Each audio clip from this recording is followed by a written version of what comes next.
On day 1, I spawned into the blazing desert as Nico. But not just any Nico, a baby Nico. But oh no, where was my best partner and friend Cash? Yippee-ki-yay! Fresh meat on the range. Now who might you be? These grounds are my turf, and I don't take too kindly to strangers. I'm playing Nico. I don't mean you any trouble, sir, but I promise I'll get out of your fuzz if you tell me where my best friend Cash might be. Cash? Too late to the rodeo, fella. With a name like Cash, I thought he might be loaded with money. So I nabbed him for myself long before you got here. You kidnapped Cash? Yes, sirree. They don't call me the sticky-pawed squirrel for nothing. I'm the most wanted and feared rodent in all the Wild West. If you want to get your partner back, you're gonna have to catch me first, fella. Yeehaw! Panicked for my friend's safety, I started to run after Sticky Paws, but he was too quick to chase. I knew catching him would be difficult, being he was one of the most wanted bandits and all, but I had to get my friend Cash back, even if it took me 100 days. Oh man, this sucks. I missed Cash already. On day 2, I ventured all around the wild and western desert, wondering where evil old Sticky Paws could have gone, or more importantly, where he could be keeping my friend. Oh, dagnabbit, this is gonna take a while. I had just noticed I only had 6 hearts. I knew I'd need to eat something if I wanted to stay as fit as a fiddle, but luckily for me, the Wild West is known for its occasional oasis and their wildly delicious apples. I munched into the apples, wishing I had some cowboy apple cobbler instead, but as I munched and crunched, I was shocked to hear a voice shout out from behind me. What do you think you're doing? Eating my southern snacks without permission. Those are my doggone apples of vomit. I'm sorry, I didn't know. I'm just a cow baby cowboy. That's what they all say. The creature lunged at me, pawing and clawing with a grave amount of dastardly destruction. He was super powerful, so powerful that I thought those apples may have been my last meal. Why do you care so much about these apples anyways? My bandit boss, evil old sticky-pawed squirrel, makes tons of money selling these things. They're very hard to grow in this particular climate. And as most wanted and feared agricultural consultant of the county, I should know. Now eat this, doggone it! The creature slashed once more, but his paws were no match for another pair of more powerful paws, the paws of the law, Sheriff Lionessas! How'd you like them apples? Phew, that was a close one. Almost as close as 2 June bugs jigging at a high school dance. A little cow baby like you needs to learn the ins and outs of these here parts. Here, follow me, kid, and I'll show you the ropes. On day 3, I followed Sheriff Lionessa back to her campout campfire, a place her and her loyal partner like to discuss wanted varmints and roast marshmallow marmots. And this is my loyal deputy Bubbles. Round these parts, they call me Toothface, because my face is made of teeth. Stop calling me Bubbles, Nessa. It doesn't fit my rough and tough persona. Well, it's nice to meet you, Toothface. I'm Nico. Patooey! Toothface spit into his favorite spittoon. Sheriff Lionessa continued with what would soon be our impenetrable plan. We've been trying to wrangle that sticky-pawed squirrel for years, but he's just too quick and sticky for us law-abiding folk to nab. Tell you what, cow baby, you help us catch this fiendish furry fella, and we'll get your friend Cash back quicker than a cheetah riding a racehorse driving a race car. With the 3 of us together, we're sure to be the best crime-fighting cluster in the entire West. Yeehaw! Yeehaw indeed! Let's do it! And with that, we lickety-split into the desert, holsters at our sides, and sticky squirrels on our minds. Cash, my bestest partner, I'm coming for you, buddy! From day 4 to day 5, the sheriff and I prowled through the desert, gathering wood to craft a wooden pickaxe. I prowled even more, and gathered myself some stone. In fact, I gathered so much stone that it was enough to craft a set of, wait for it,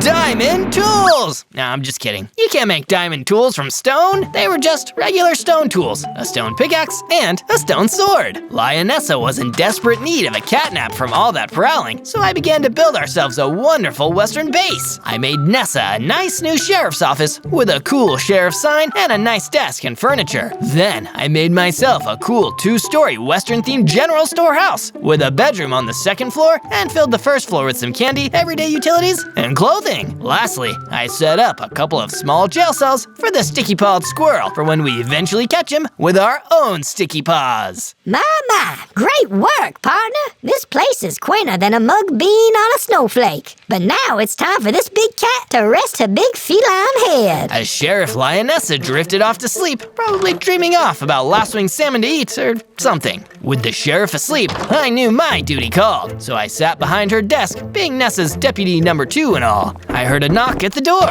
Well, howdy, partner. How can I? Hands where I can see 'em, deputy. I'm the Burlap Lapleaf Bandit, and this is a good old-fashioned bandits raid. Woo-hee! Just like he said, the Lapleaf Bandit began raiding our sheriff's office, putting his sticky paws all over everything we held dear. Nessa, help! Wake up! We're under attack! Oh, meow. Tuna fish.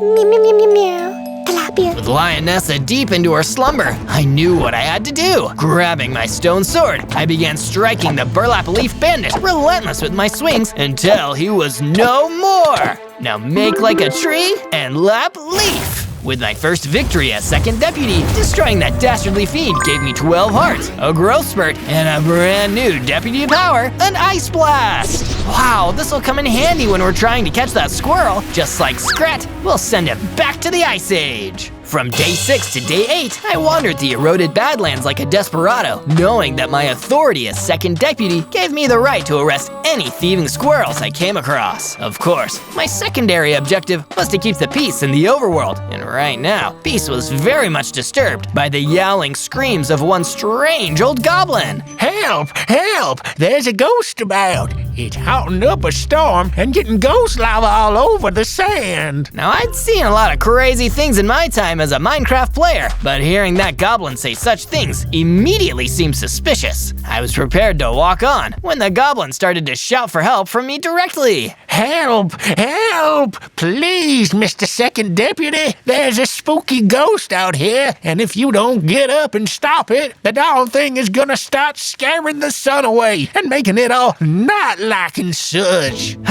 Engaging in this nonsense wasn't my first plan when I got up this morning, but I suppose I had responsibility to the land and to the star-shaped badge of the sheriff. All right, where is this ghost you speak of? Oh, that's an easy question. The ghost is right behind you, of course. I turned around and was startled by a freaky ghost, which was immune to my stone sword attacks because it would phase right through them. This looks like the perfect time to try out my Ice Blast. I fired away with my deputy Ice Blast. It took many shots, but I managed to drop the ghost like a bag of ice. The goblin danced and rejoiced because I was his hero. You done saved me from the dank old ghost. Thank you, Deputy. Just doing my job, Mr. You can call me Goom. Crazy old Goom. If you want to be more specific, come with me. I know a whole mess of desert secrets you ought to know about, like the log cabins of Boogaboo, the dancing cacti, and the dark dolphin. What was that last one? The dark dolphin. Ooh, take it from crazy old Goom. That critter is trouble. Somewhat reluctantly, I followed crazy old Goom deeper into the eroded Badlands, not knowing what strange adventures would await a Lone Star Nico and his goblin. From day 9 to day 10, me, Nico, and my stand-in for Cash, Goom, set off on a new western quest to defeat the dark dolphin he kept rambling on and on about. And he's got those red, glowing eyes and those sharp, gnarly claws. Oh, Nico, that dastardly dark dolphin's been causing so much trouble around here. Never seemed to believe me until now. No one except, well, you. Well, at first, I wouldn't have believed you either, being you seem like a crazy old kook with no evidence to back up your claims. Since I actually got a good look at the ghost you were hollering about, think you might actually hold some truth to these tall tales. Now, where'd you say that dolphin was again? Yes, right here. You frivolous fools. You've wandered right into my trap. A cartoonishly timed booby trap deployed all around us. Trapped within its walls, we were met face to face with...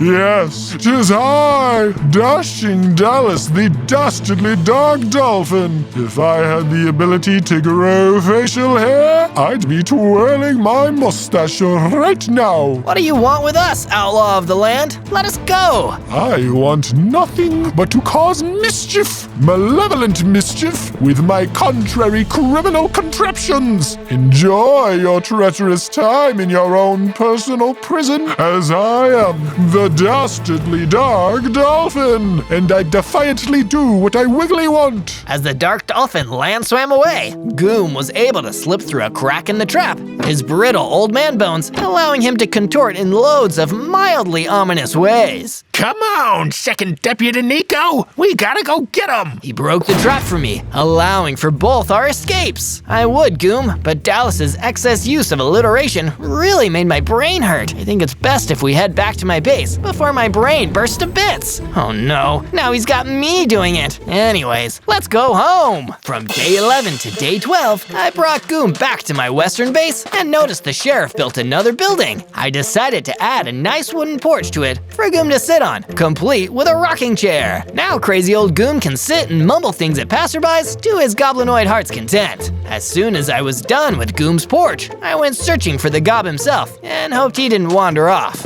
It turns out that he had done pretty much the exact opposite, working inside the base to provide me with some choice upgrades like a furnace and a computer room. Wow, I gotta admit, you're a lot better at, everything than I expected, COG. I just figured a computer room might be a nice way to stay informed on events beyond this desert. It's helped me connect to fellow Cube Earthers all around the globe. Yeah, well, thank you, in any case. Yeah, what's that? You want to know about Sticky Paws? I've crossed paths with him before, like it was 11 days ago. Sticky Paws just showed up in front of me like a bandit. Yippee-ki-yay, fresh meat on the range. Now who might you be? These grounds are my turf, and I don't take too kindly to strangers. I'm Goom, crazy old Goom. If you want to be specific, do you reckon to have any idea where my best friend Cash might be? Cash? Too late to the rodeo, fella. With a name like Cash, I thought he might be loaded with money. So I nabbed him for myself long before you got here. No, Cash! And that was the day that I lost my best friend Cash to the sticky paws of the notoriously squirrely son of a gun. Goom, I totally feel for you and all, but that happened to me, not you. Huh? What are we talking about? Rather than unpack the weirdness of that flashback, I went mining for iron ore and found ore than enough to forge some iron ingots. And from those ingots, I was able to craft an iron pickaxe and an iron sword. Back above ground, I rustled up some sheep and put them in my pen that would keep them in. Cash used to love tending to the sheep at our bases. I gotta get him back or I'll be stuck adventuring with Goom. From day 13 to day 15, I was tired of crazy old Goom's ramblings never making sense, so I went to Sheriff Lionessa's office for some much needed, much more sane advice. Lionessa, how did you get into the position you are today? I need to get better at being second deputy, cause right now, I feel more like a deputy 200th. All my efforts to capture that squirrel feel useless, and the desert is filled with so many fiends, I just can't keep track of them all. I was a wee little kitten. We used to go down by the stream and practice catching fish between my paws. At first,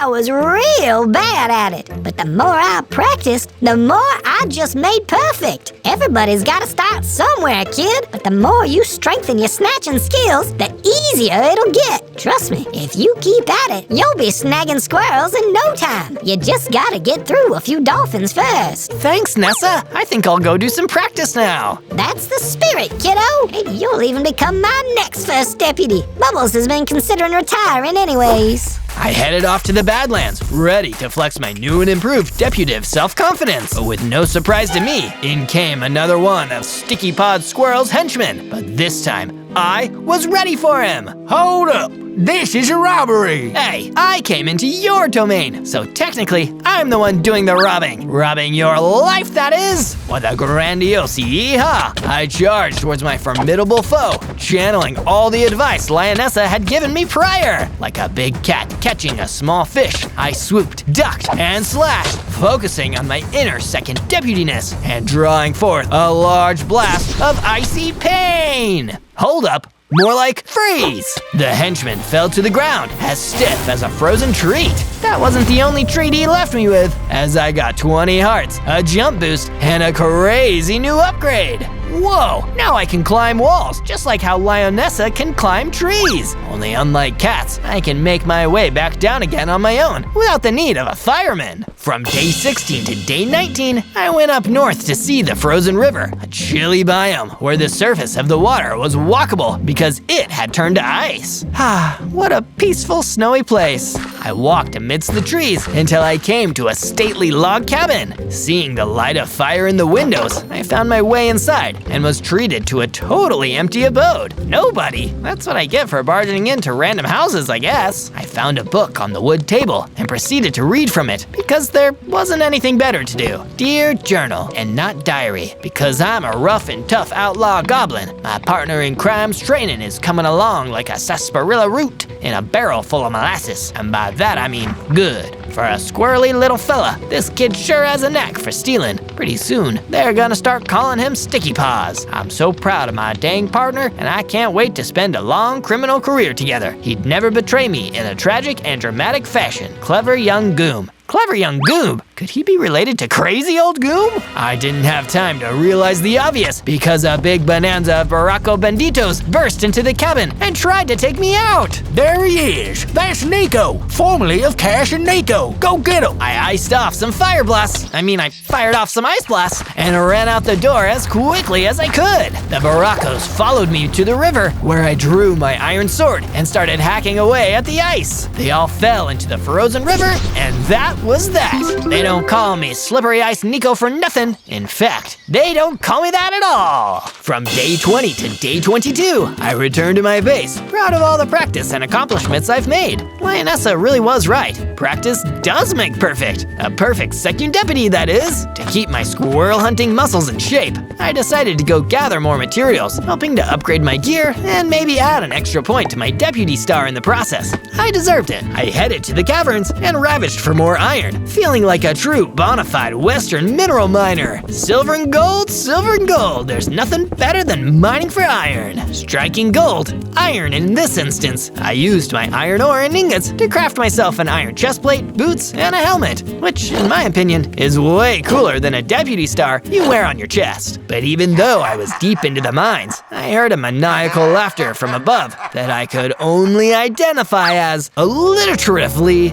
familiar. Rushing up to the surface using my wall climbing skills, I dashed into the black forest, following the evil cackles of a familiar foe. Ha ha ha, hee hee, off, I chortle and choff, so come with me, and you will see a wallet that will morph. Morph to have more money, of course. Of course. I've said it before, and I'll say it again. You dingbat dolphin, the sticky-pawed squirrel works alone. I don't need any partners. I'm too smart to let one in and be betrayed. Dallas, the dastardly dark dolphin, and the sticky-pawed squirrel all in one place? Hey, are you guys partners? No, I'll work alone, and so will you. Forever, you cow baby Nico, and you're never getting your pal cash back. Teamwork's for chumps.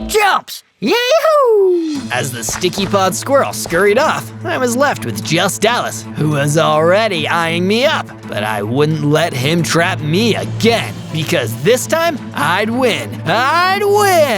Yee-haw! I shouted, running out of the way. I scurried up the tree with my wall climbing powers, just as useful on trees, and stood above Dallas, the dastardly dark dolphin, one last time, preparing to unleash my own cartoonish booby trap on him. Hey, dashing Dallas, you'd better start dashing now. I sprung my trap, then hurried to deliver the final blow. Finally defeated, the world was finally at peace from the dark dolphin's silly crimes. Now that's what I call clever, creative courageousness. Oh no, wait, alliteration? Ugh, ugh. But amidst my victory, I paused for a second, thinking about what the Sticky Pod Squirrel had said. Now why would anyone ever want to work alone? It's hard to believe that squirrel's never had any friends throughout his lifetime. Man, I can only hope to grow old with my best partner, Cash. That is, if I can ever get him back. Oh. From day 23 to day 26, I returned to the base to tell crazy old Goom that I had defeated the mischievous Dashing Dallas, the dark dastardly dolphin. He was overjoyed to see me after I had been out questing for so long. Yeehaw! You actually done defeated that ding-dang-dum dolphin. Real hero, I reckon. That's Goom. Say, have you ever heard of somebody named Clever Young Goom? Sounds mighty familiar. But if I done heard that name ever in my life, 'twas a plumb long time ago. But I'll tell you what, if I ever done get my brain back, I'm sure I could tell ya. Get your brain back? Yes, sirree. Somebody done stole my brain out my ear a long time ago. I don't rightly know who it was. One of life's great mysteries. Or one of my life's great mysteries, anyhow. I peeled away from the conversation, knowing that any further elaboration on Goom's stolen brain would have to wait until another scene. I did some regular old iron mining and got a whole bunch more iron ore. The next batch of iron ingots I smelted went towards making an anvil. When I got back above ground, I was surprised to see that Goom had done more work on our town. He'd added an entire new building with a music room inside. He went behind the piano and played some tunes. How do you like these tunes, Zozo? Very cool, Goom. I took his place on the piano and played some tunes myself while he started singing badly. I done wrote this one myself. Oh, friendship is like cheese and crackers. It can go bad if you leave the cheese in the sun and drop the crackers. From day 27 to day 31, I ventured back out to the frozen river, sick of all the desert dust bowl tumbleweeds giving me the sneezes. Achoo! As I practiced my Olympic-level ice skating skills, I was approached by a donkey who was standing on the snow slopes nearby. You, get with the skates. Who, me? Yeah, yous. I saw what you did to those baracos a few days back, making them all fall down into the ice below us, killing them all in one swift freeze. I'll admit, it was pretty impressive, making them all sleep with the fishes that quick. I normally don't respect the law, but with an act like that, it was a true sight to behold. Thanks. No, thank yous. I was getting real sick of those guys skating on my ice. But here's the problem, Slick. Now that I got a bunch of corpses floating underneath my rink, I don't need Sheriff Lionessa accusing me of murder. My charges were dropped years ago, and I don't need them back. Think you can get me out of Dodge and find me a new place to live? Yeah, the sheriff's base is always open. You're free to crash at our place if you'd like. Being invited to the sheriff's digs? Love it. That should look good on my record. I'll meet you back there, sport. Don't go murdering any more fellas on my property here, though. Capisce? With that being said, we left the frozen river. To celebrate Donkey moving in, I decided to collect some sheep's wool and make some additional decorations for my base. But before I could craft anything, Lionessa rushed up to me in a panic. Nico, it's Bubbles. Bubbles, I mean, Toothface, what about him? He's gone, poofed, vanished, popped like a bubble in thin air. He's my second half, the peanut butter to my jelly. We need to go looking for him, and fast. He's my bestest partner, Nico. I can't bear to lose him. Fear not, brave lioness. We'll find Bubbles, I'm sure of it. Just let me lead the way. From day 32 to day 35, I rushed through the desert alongside Sheriff Nessa to the campfire where Deputy Bubbles would take his iconic siestas. But with a bevy of baracas on the way, this place was about to be anything but restful. Let's split up to cover more ground. That way, at least one of us will find Bubbles. Whatever outlaws we run into, we'll take them out along the way. You got it, Sheriff. I've got a duty to my fellow deputy. Nessa moved one way and I went the other. And before I knew it, I had run into a whole mess of bandits. Face the cold light of justice! I shouted as I launched my ice blast at the mobs. Even though there were a lot of them, I was able to dodge their attacks using my boosted jump and strike back with my iron sword. I was able to fight my way through the lot of them quick enough to reach Bubbles, who was lying on the ground. Bubbles, are you okay? Second Deputy Zozo, I wish you didn't have to see me like this. Like what? You're gonna be fine. Don't lie to me, kid. Not now. Just promise you'll be a good first deputy. Bubbles, no! Stay with me! Bubbles! Dang, and I was just 100 days from retirement. And right after he said that, Bubbles was off to the great retirement home in the sky. Bubbles! Those bandits will pay for this! Avenge you! I will! I tracked down the rest of the low-down bandits I could find and demolished each and every one of them with my iron sword for Bubbles! From day 36 to day 39, I mourned the loss of Sheriff Lionessa's deputy number 1, exploring the eroded Badlands to get some time out of the house. Without Bubbles there, it felt so horribly empty, and I guess, now that he's gone, I'm now the deputy number 1, though I don't feel honored to have the position, given the fact he had to die for me to get it. As I was lost in contemplative thought, debating on turning in my badge, I didn't notice the big elephant standing before me, so I accidentally walked right into him. Oof, oh, sorry, I didn't see you there. Well, that's a first. I noticed you deep in thought there. Is something on your mind, little one? Yeah, I'm thinking about turning in my deputy's badge, actually. Hold on, my child. You work for Sheriff Lionessa and Bubbles? Just Sheriff Lionessa now. Oh, did Bubbles retire? In some sense of the word, yeah. Darn. Well, I hope he reaps all the benefits. I'm an old gal, and I'm sure looking forward to mine. Speaking of, before you retire and turn in your own shiny star, could you help me out with something? Sure, what is it? You see, there's this dragon who keeps flying around my head, calling me mean names like Peanut Head and such. He always hurts my feelings, and as you know, sticks and stones may break my bones, but an elephant never forgets the names you call them. Think you could take him out for me, maybe? There's only so much this old girl can take. I could use some catharsis. Sure, elephant, I can help you out. Watch me throw some of my own sticks and stones at him, and maybe break some dragon bones too.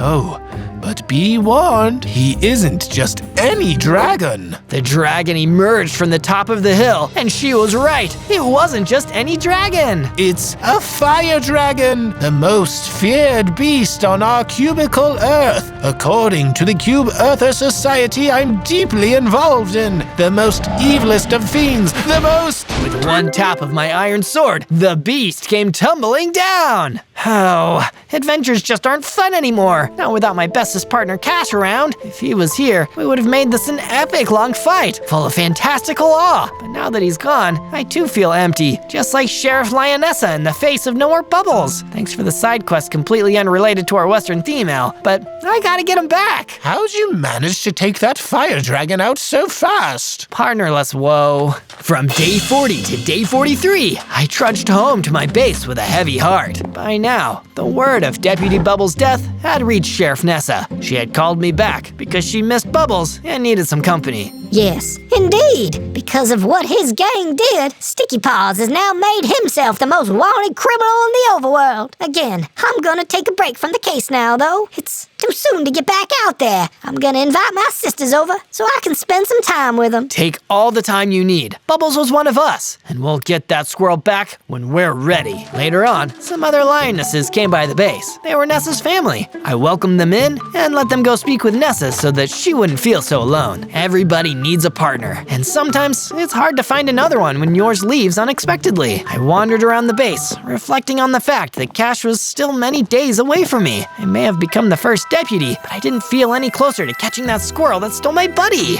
During my walk, I was approached by the donkey, who had a lot to say all of a sudden. Hey, hi, Zozo, I'm walking here, and so are you. Yeah, listen to me for a second. I know a guy who knows a guy whose cousin knows a guy who told him that Sticky Paws has a log cabin he likes to hide in out up north. A log cabin? Up north? Hey, I've been to a log cabin up north. Do you think it might be the same one? No-hee-haw! It's further north than you've ever been, that's for sure. You gotta go all the way past the frozen river and into the snowy deciduous forest. I took the donkey's advice and packed up to head north. Sticky Paws might have been waiting for me up there. From day 44 to day 49, I trekked into the snowy deciduous forest in search of old Sticky Paws' old log cabin. I hoped to find Cash waiting inside for me, maybe with a nice big bowl of warm porridge or a cup of hot chocolate to share. Despite having ice powers on my own, the weather sure was turning me into a snow cone. Man, who knew the Wild West would shift into a wild Winter West? I'm freezing my chaps off up here. Seeing a chimney puffing smoke in the distance, I decided to follow its air all the way up to the front door. For a moment, I wasn't sure if this was the right log cabin, as a big sign that read, "Definitely not! Sticky Paws Squirrel's Rootin' Tootin' Lair" was posted up front. But upon further inspection, I saw two figures in the front window. One, a squirrel-like figure, and another one that looked like Cash. I burst through the front door with pistols, or whatever the equivalent I had of blazing, a proper bustin' for the rescue of my friend. Pew pew, Sticky Paws where I can see him, rodent. Old Sticky Paws Squirrel was startled. I went to check upstairs, but oddly enough, there was no Cash to be found. Instead, sat an armor stand holding a brain, tall enough to be mistaken for a human. That's what I must have seen outside the window. What in tarnation? How'd you manage to find my hideout? That sign out front was definitely deceiving, I'll admit, but without a shadow of a doubt, I was able to recognize yours. Now tell me where Cash is, or explain why you have a brain in that jar. Either or, preferably both. Oh, he really didn't tell you, did he? Well, I suppose he wouldn't have been able to. That wacky old kook hasn't been able to say a sentence straight in years. What are you going on about? And whose brain does this belong to? With the way you're talking nonsense, it's leading me to believe it might as well be yours. It's not mine, you jackrabbit jerk. My brains are as sharp as ever, and it's all thanks to an old mentor of mine. Ever heard the name Crazy Old Goom? That elderly wild card taught me everything I know, from pickpocketing to robbery and even kidnapping. But when I learned all that was left to learn, I couldn't risk him uprising against me. And that big old noggin of his, I played the cards first and snatched his brain right out of his ear before he could rat me out to the sheriff. But he'd never rat you out, Sticky Paws, and I know it. He's a real pal, a confidant. He'd never tattle on his best partner, you. I don't need partners. I work alone. And soon, you'll be all alone too, in your very own coffin. Oh, Pigorus! With the beckon of his western whistle soon emerged a three-headed Cerebus. No, a Pigorus! In two shakes of a rodent's tail, that sticky-pawed squirrel nabbed the brain from the stand and hopped out the window, rushing into the snow, and soon out of my sight. Knowing I'd have to save myself before I could even begin to save Cash or Crazy Old Goom's brain, I whipped out my Wild West iron sword and pointed it toward the Pigorus creature before me, preparing for battle. This little piggy ran to the market, and this little piggy ran home. This little piggy went western. And this little piggy went bacon berserk. From day 50 to day 53, my pitched battle with the three-headed triple threat Pigorus started as he revealed his secret weapon, Fireball! Yeah, you will be so flame-broiled like a crispy bratwurst. I love pig-flavored food. You and your two other heads are going down. Which one am I talking to? I'll let you decide. I used my ice blast to douse some of the fire, then I ran in with my iron sword and did some real damage. With my boosted jump, I flew high over Pigorus's head and dropped down behind him to land some more attacks. Pigorus tried to bite me with his three heads, but I fended him off and put the freeze on him with some more ice blasts. Oh mine, this ice is so chilly on my piggy body. Get used to it. I'm sending you back to the frozen food section at your local grocery store. Say hello to the bagged cauliflower and smiley potatoes for me. And with one furious ice blast, I froze the powerful porcine, three heads and all. Upon his trip to an icy fate, Pigorus dropped a pair of harpoon crossbows. These are… I didn't know why, but the crossbows felt super important somehow. I decided to take them with me and see what the significance was later. Just then, I saw a vision of a younger, cleverer Goom storing a pair of harpoon crossbows. I'm the most clever Goom of this lick. If any of you want to try it, come and wet your horns. These were the harpoon crossbows of clever young Goom. I should give them to crazy old Goom for safekeeping. Oh wait, crazy old Goom was clever young Goom before he got crazy and old. He probably doesn't remember these, but it'd be a nice gesture for a goblin who has lost his brain. From day 54 to day 57, I began heading back to my base to get in some well-deserved post-battle Z's. But before I could return home on the range from the snowy forest, I struck gold. Actually, gold struck me. It was the Golden Devourer, and just like his name suggested, he was ready to devour me whole. Please don't eat me. I just finished fighting off a great gaggle of pigs, and I'd prefer not to see how the sausage gets made. But the huge homunculus was super hangry and wasn't about to give up without a fight. So in classic miner fashion, I drew my iron pickaxe, knowing exactly what I had to do. Your gold is as good as mine, because I'm gonna mine you. Hi-ho,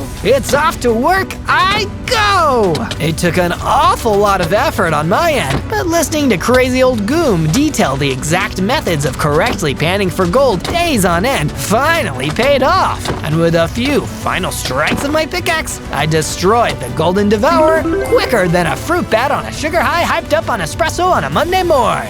Now it was time to finally head back to my base and snooze the rest of the day away. My pal Donkey came over, tucking me into bed with his weirdly opposable hooves. Night-night, sleep tight, and don't you let those bed bugs bite. Good job up at Sticky Paw's cabin today, kiddo. You may have gotten out of your grasp, but next time, he won't be so lucky. From day 58 to day 62, I did a check-in on my sheep farm and found that I now had a ton of wool to decorate the base with. I was even able to create a soundproof meditation room for whenever I needed to find inner peace. If I'm gonna be alone without my best buddy Cash, I might as well gain some wisdom through solitude. I meditated for a while, foregoing my attachments to material possessions for a bit. Once I was feeling detached enough, I left the meditation room and went to the mines to refocus on what really mattered.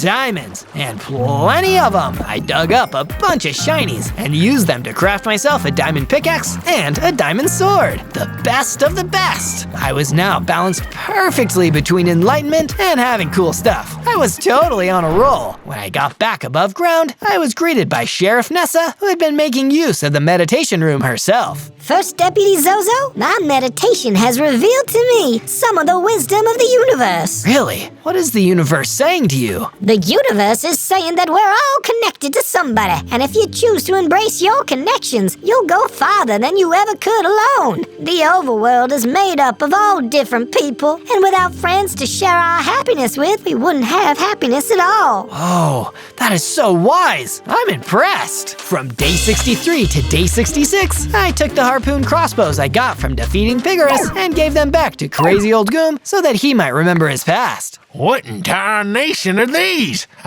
Whoa! I got the memories flooding back into my head, something fierce. I can't even contain them without my brain, but somehow I feel like I know something about something again. What do you know, Goom? I say, these old crossbows once belonged to me, didn't they? Back when I was one clever young Goom. Oh boy. What happened to me? Am I right? You're still the same old you, deep down, even if you've gotten a little crazy and old. And besides, you've got a real friend now, me. Thanks, Zozo. You warmed this old goblin's heart. And also, holding these bad boys reminds me that I used to store up all my stolen goods on Gravelly Mountain during my bandit days. I had some good times back then, even if it is behind me. It was nice to see Goom recalling some of his past. Even more importantly to my quest, his memories were pointing me towards the Gravelly Mountain biome. I went exploring and soon found myself in that strange new place he mentioned. I didn't know what new discoveries I might find, but I was sure it would help lead me back to cash. That's when I spotted an evil zoologist. I'm not evil. I'm just a regular zoologist, and I need your help identifying a new species. Want to come with? Sure, if only to ease my guilty conscience.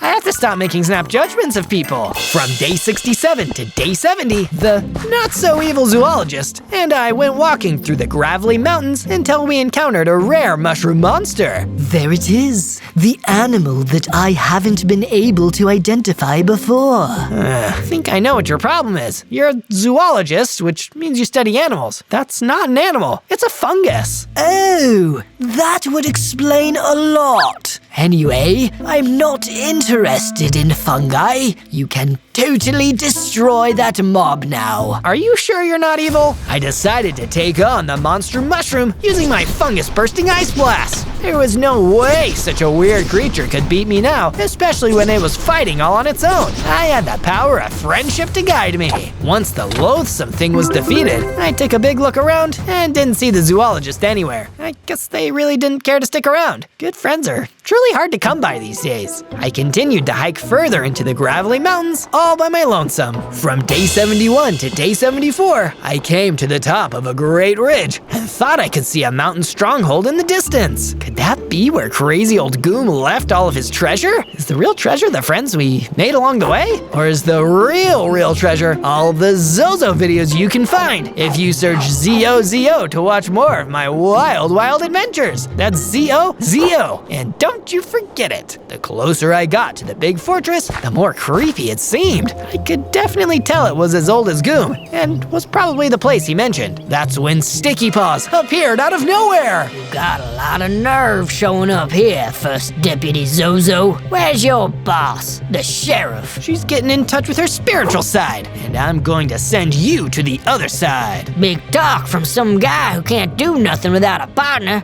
Take this! Sticky Paws unleashed a knockback attack, which blew me right off the mountain and into a puddle of water. I landed safely, but I was soaked with water. Oh man, that was a real close one. I'd better go back to my base for now, before Sticky Paws realizes I survived the drop. From day 75 to day 78, I sat in my room like one miserable cowpoke. Getting pushed into the water the other day had caused me to catch a really bad cold, and because of that, I had to use some of my deputy sick days to recuperate. Oh man, I hate getting colds. Achoo! Achoo! I spent a while feeling sad and bad until the donkey showed up with some soup he made in the base's brand new state-of-the-art gourmet kitchen. That ought to get you feeling like $1 million, or at least 20 bucks.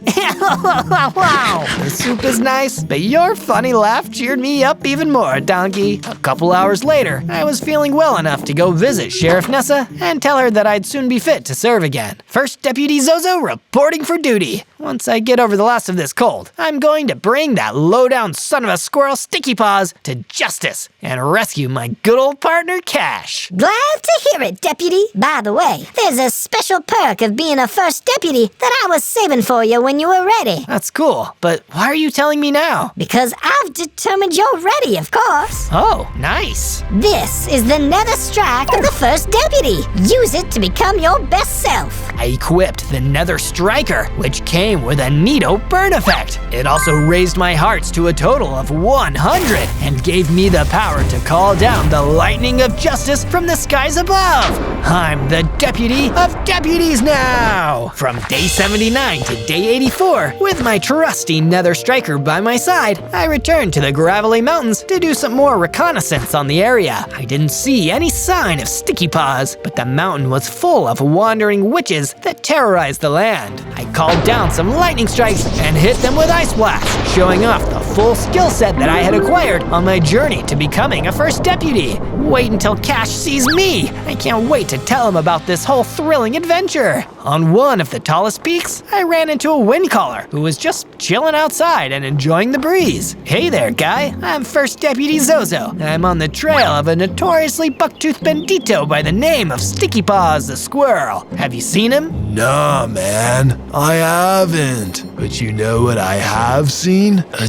deputy who needs to take some time to feel the breeze and relax. Do you mean me? Yes, sir, Mr. Man. Why don't you climb up here with me and just let the wind guide you? The two of us stood up on that cliff for a while, and I soon found myself in a much better state of mind. Thanks, Windcaller. Guess I really did need that after all. You'll need this, too. The Windcaller gave me a rare item, a mercenary chest plate, which would increase the power of my ice blast. Thanks again and again. You're most certainly welcome. From day 85 to day 89, I felt like doing some more meditation before my big showdown with Sticky Paws, so I walked back through the desert towards my base. When I got there, it was completely overrun by some bad barrackos. Sticky Paws has launched an all-out raid on the western base. I'd better put my gear to good use and clear these bandits out. My pumped-up ice blast made short work of one group of the barrackos, and I jumped over to another group and took them down with lightning strikes. With my sword and lightning, I chopped through all of the ones that were trying to escape, except for one pesky one that fled back in the direction of the gravelly mountains. You'll never take me alive, Deputy Zozo! Man, not the mountains. I just got back from there. I wouldn't be able to meditate with enemies on the loose, so I hightailed it after the baracco and found myself lost somewhere in the desert. Oh man, now I'm completely lost. I knew I should have invested in a compass, a map, or some common sense. That's when I encountered a trader llama, a fuzzy merchant of the sands. Are you lost, little deputy? No worries. I'm Llama, PW Llama, and I can guide you out of the desert with zero drama. Hooray! What a convenient convenience! The trader llama led me home to the foot of the gravelly mountains, and I was back on track to find Sticky Paws' hideout. From day 90 to day 94, I climbed my way back up the gravelly mountains and tracked down that buckin' baracco. It was headed for that same stronghold that I had seen from a distance earlier, the lost treasure hold of clever young Goom. That must be where Sticky Paws is hiding out. You'll never know. The baracco ran inside and shuttered the gate. I was ready to follow him through when an enormous green manticore flew down out of the sky and landed right in front of me. Stop right there, you silly mining boy. I'm Mercald Macoon, and I'm the biggest, baddest, most massive manticore you've ever laid your milk drinking eyes upon. Sticky Paws promised me a cash reward if I gobbled up the meddling deputy, which is you. Behold my mighty emerald coloration, for it'll be the last sight you'll ever see. A cash reward? Sticky Paws was gonna feed my best friend to you. This just got personal. Its first deputy defeats a green manticore. That's Mercad Macoon to you, third of my name, heir to the mightiest of the Highland Manticore clans. I've eaten hunks of haggis bigger than you for a snack, you wimpy McWhipperson. The green manticore pounced on me, but I battered him away with my nether striker. The burn effect took hold quickly, and I followed it up with a lightning strike before making a backwards boost jump to get out of his range. His attack had done a bunch of damage to me, so I had to fight smart. I had never battled a foe so mean, so massive, so manticore. So Mercad Macoon. From day 95 to day 97, I continued my ferociously Scottish battle with Manticore Mercad Macoon, terrified that if I were to lose, my best partner Cash would surely become Manticore Haggis, myself being the appetizer. Since my physical attacks weren't doing much damage, I decided I'd need to shake up my course of action if I wanted to win, and thus I engaged in fiendish mind games. With quick footing, I began to jig around the Manticore with increasing leprechaunic speed, all my ice dancing practice from the frozen forest really paying off. Check out these moves, Mercad. I just love doing the Scottish jig. No, that jig isn't Scottish, it's Irish. You're stepping on the fourth and first notes of the music. And unlike Irish jigs, Scottish jigs don't emphasize notes at all. It's wrong, all wrong. And boy, I sure do love Scottish shepherd's pie. Stop that! That's Irish too, not Scottish. We're not the same. We're two discernible places, separated by the North Channel. Ah! The Manticore's brain was hurting so bad from all the jigging, he fell and left behind crazy old Goom's brain. No wonder all those mind games worked, as in winning the game, I won back the mind, Goom's mind, literally! Thrilled to have finally obtained Goom's brain and all his metaphorical marbles along with it, I did yet another victory Irish jig before Irishly jigging back to my base in order to return it to him. Maybe once I get cash back, I could turn in my deputy's badge and pick up a brand new career in jigging. Compared to chasing after Western outlaws all day, it's a much more fun way to exercise. On day 98, I returned to my base with the brain of Goom in tow. Now that I knew where Sticky Paws was hoarding all his cash, as well as literally my friend cash, I could confirm my mission with the sheriff and go to arrest him within the next couple days. It's been a wild ride, but this old journey is almost complete. And soon, I'll see Cash again and get to hear his iconic voice. I encountered Goom on his porch first and plopped his brain back into his ear without a moment's hesitation. Wowee, I've got myself my brain back. I can remember arithmetic now and the names of at least 300 Pokemon. Thank you, Zozo. You're my best friend. It was nothing, crazy old Goom, or clever old Goom. All that's left to do now is to get revenge on Sticky Paws. Not without these here harpoon crossbows, you won't. Looky here. Goom gave me his harpoon crossbows, which would prove a powerful ranged weapon for the final conflict, especially because I was able to boost their damage with my mercenary chestplate. Next, I went to visit Sheriff Nessa, who gave me the okay to make the arrest on Sticky Paws. When all of this is over, Bubbles will be avenged and the land will be free from all crimes. And more importantly, Cash will be back and we'll be able to make more content. You're a loose cannon, First Deputy Nico Zozo. A credit to the force. Now that I had talked to everyone important, I prepared to leave the base and Donkey was standing in front of me. It was super awkward. Well, don't we have a meaningful scene of closure to attend to?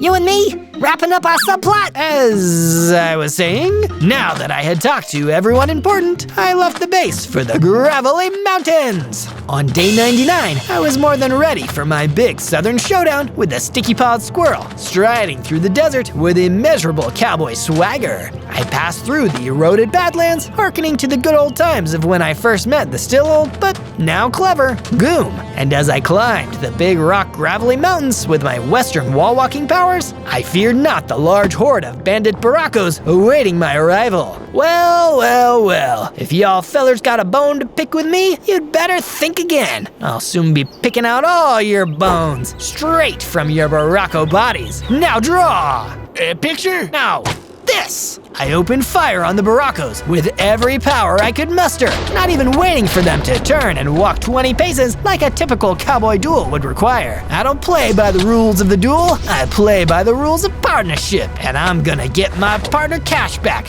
by any means necessary, even if it means turning y'all into tumbleweeds. With my outrageous amount of fiery skill, I blasted, spittooned, and yeehawed the rest of the baracos to desert dust. But as the last Sticky Pawed henchman approach, I was surprised to get help from an old pal, one in which I met on these mountains not too long ago. I do enjoy discovering a new species now and again, but there's something so incredibly satisfying about finding one to have recently gone extinct. My zoologist friend slapped the last baraco off the mountain with his large book of zoologist research. Are you sure you're not evil, Mr. Zoologist? Are you sure? I'm morally gray at best. Now, go get your best partner Cash back, Nico. The coast is clear, and your showdown is at high noon. Oh no, he was right. I couldn't be late to my final quarrel with the squirrel. On day 100, it was high noon, and time for a big showdown with the most wanted squirrel in the whole Wild West. Sticky Paws, I'm a-calling you out. Feeling called out, Sticky Paws stepped out of the stronghold in order to confront me in an ultimate battle of good versus evil. I told you not to mess with me. And what did you do? You became a deputy. You restored my former partner's brain and basically single-handedly destroyed my entire criminal enterprise. What in the overworld compelled you to go this far? You kidnapped Cash, and I'd do anything to get my best buddy back. All that other stuff I did was only possible because my friendship is so strong. That's a load of hooey. You did the whole thing by yourself. If anything, you didn't need anyone in order to be your best self. Who needs a partner in crime? Gotta have a partner in crime, Sticky Paws, Because if you don't, there's no point to it at all. You can't share it with anyone. Sharing is overrated. Now get ready for the showdown to begin. Sticky Paws and I turned around and walked 3 paces back. Then we faced each other. I fired Goom's harpoon crossbow at Sticky Paws and then called down the fury of lightning strikes of justice. That was for Goom! Without the power of friendship, Sticky Paws was felled by my shots and the showdown was over! I did it! But now I gotta find cash! I went inside the stronghold and found a big mess of treasure. But more than the gold and the diamonds, the cash I was looking for was there. I high-fived Cash and we celebrated our reunion because our 100-day challenge was now complete. On day 1, I spawned into the Aspen Forest as Tails, the awesome two-tailed fox, the best friend of Sonic the Hedgehog. Oh, I'm a little baby Tails. This is adorable. Still, I can't wait to get bigger and stronger. But before I could even think about that, I was hit by a crossbow bolt and wounded. I turned and saw a big, scary armored Vindicator coming through the trees towards me. Well, well, well. If it isn't Tails, I've been searching for you. You and your little blue speedster of a friend have had it too good for too long. Wait, you mean Sonic? He's not here. I'm just Zozo playing as Tails. What kind of problem do you have with me? You seem to think I'm some common Vindicator, that you can trick me. You're wrong, Zozo, if that is your real name. It is!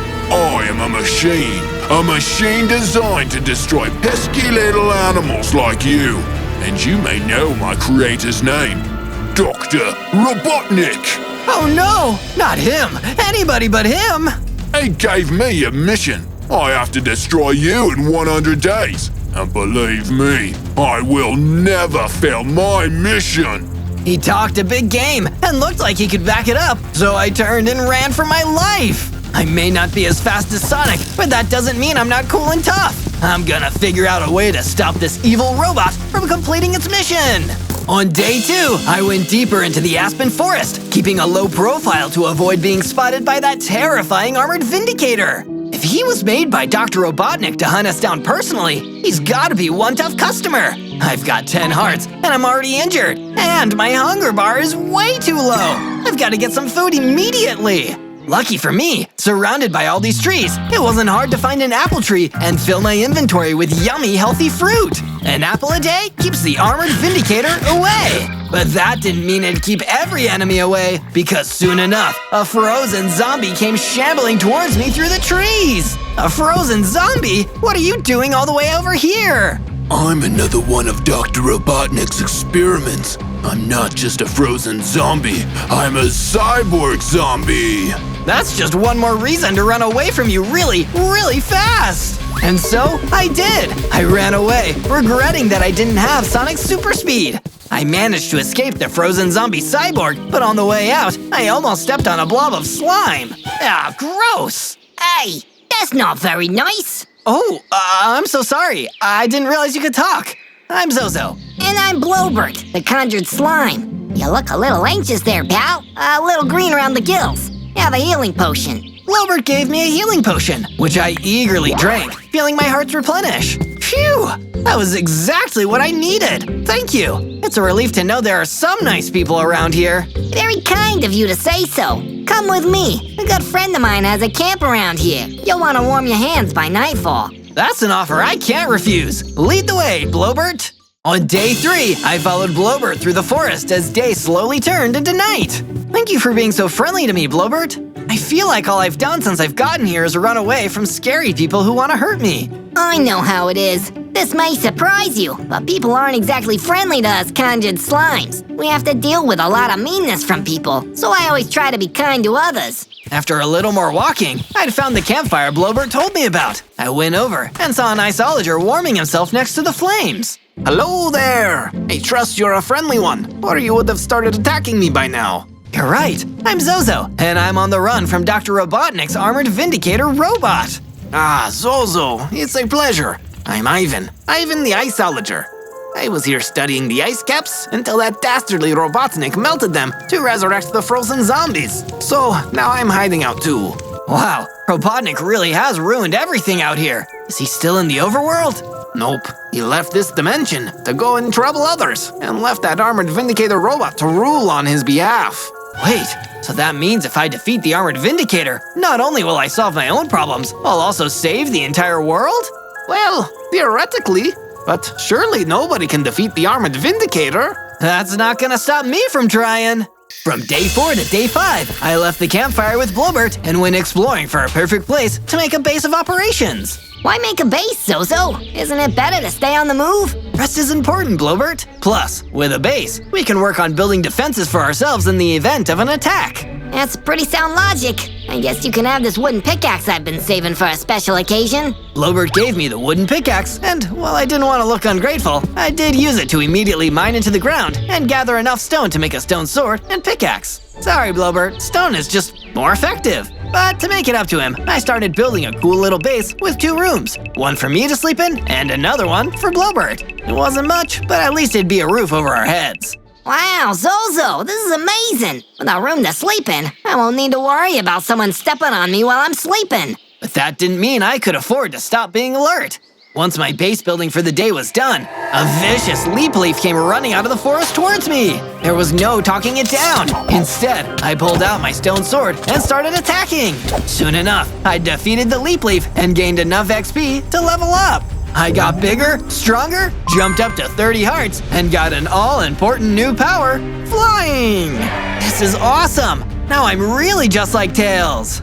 From day 6 to day 8, I decided to put my new flying power to good use. I took off and soared all the way to the Basalt Barrera. It's so cool to see this place from above, but I could stand to get a closer look. That's why I flew down to the ground and started exploring. But it seemed that Dr. Robotnik's price on my head expanded even beyond his creations, because the second I touched the ground, an icy creeper came running towards me. Back up, back up, back up! Boom! The icy creeper exploded, leaving a huge crater in the ground. And I was able to safely descend again. Great Scott! That was amazing, lad! I turned and saw a rugged mountaineer emerge from behind a rocky outcrop.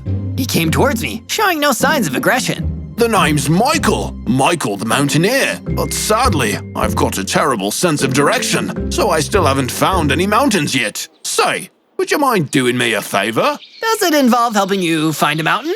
Oh, you'd think so, but no.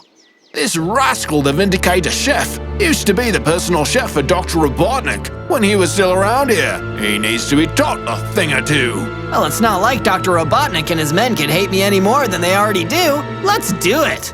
From day 9 to day 10, I followed Michael the Mountaineer through the Basalt Barrera until we came upon the Vindicator Chef. You stay back here, Michael. This could get tasty, and not in a good way. With Michael hanging back, I went in to confront the Vindicator Chef. But he seemed a lot gnarlier than you'd expect from a humble food service worker.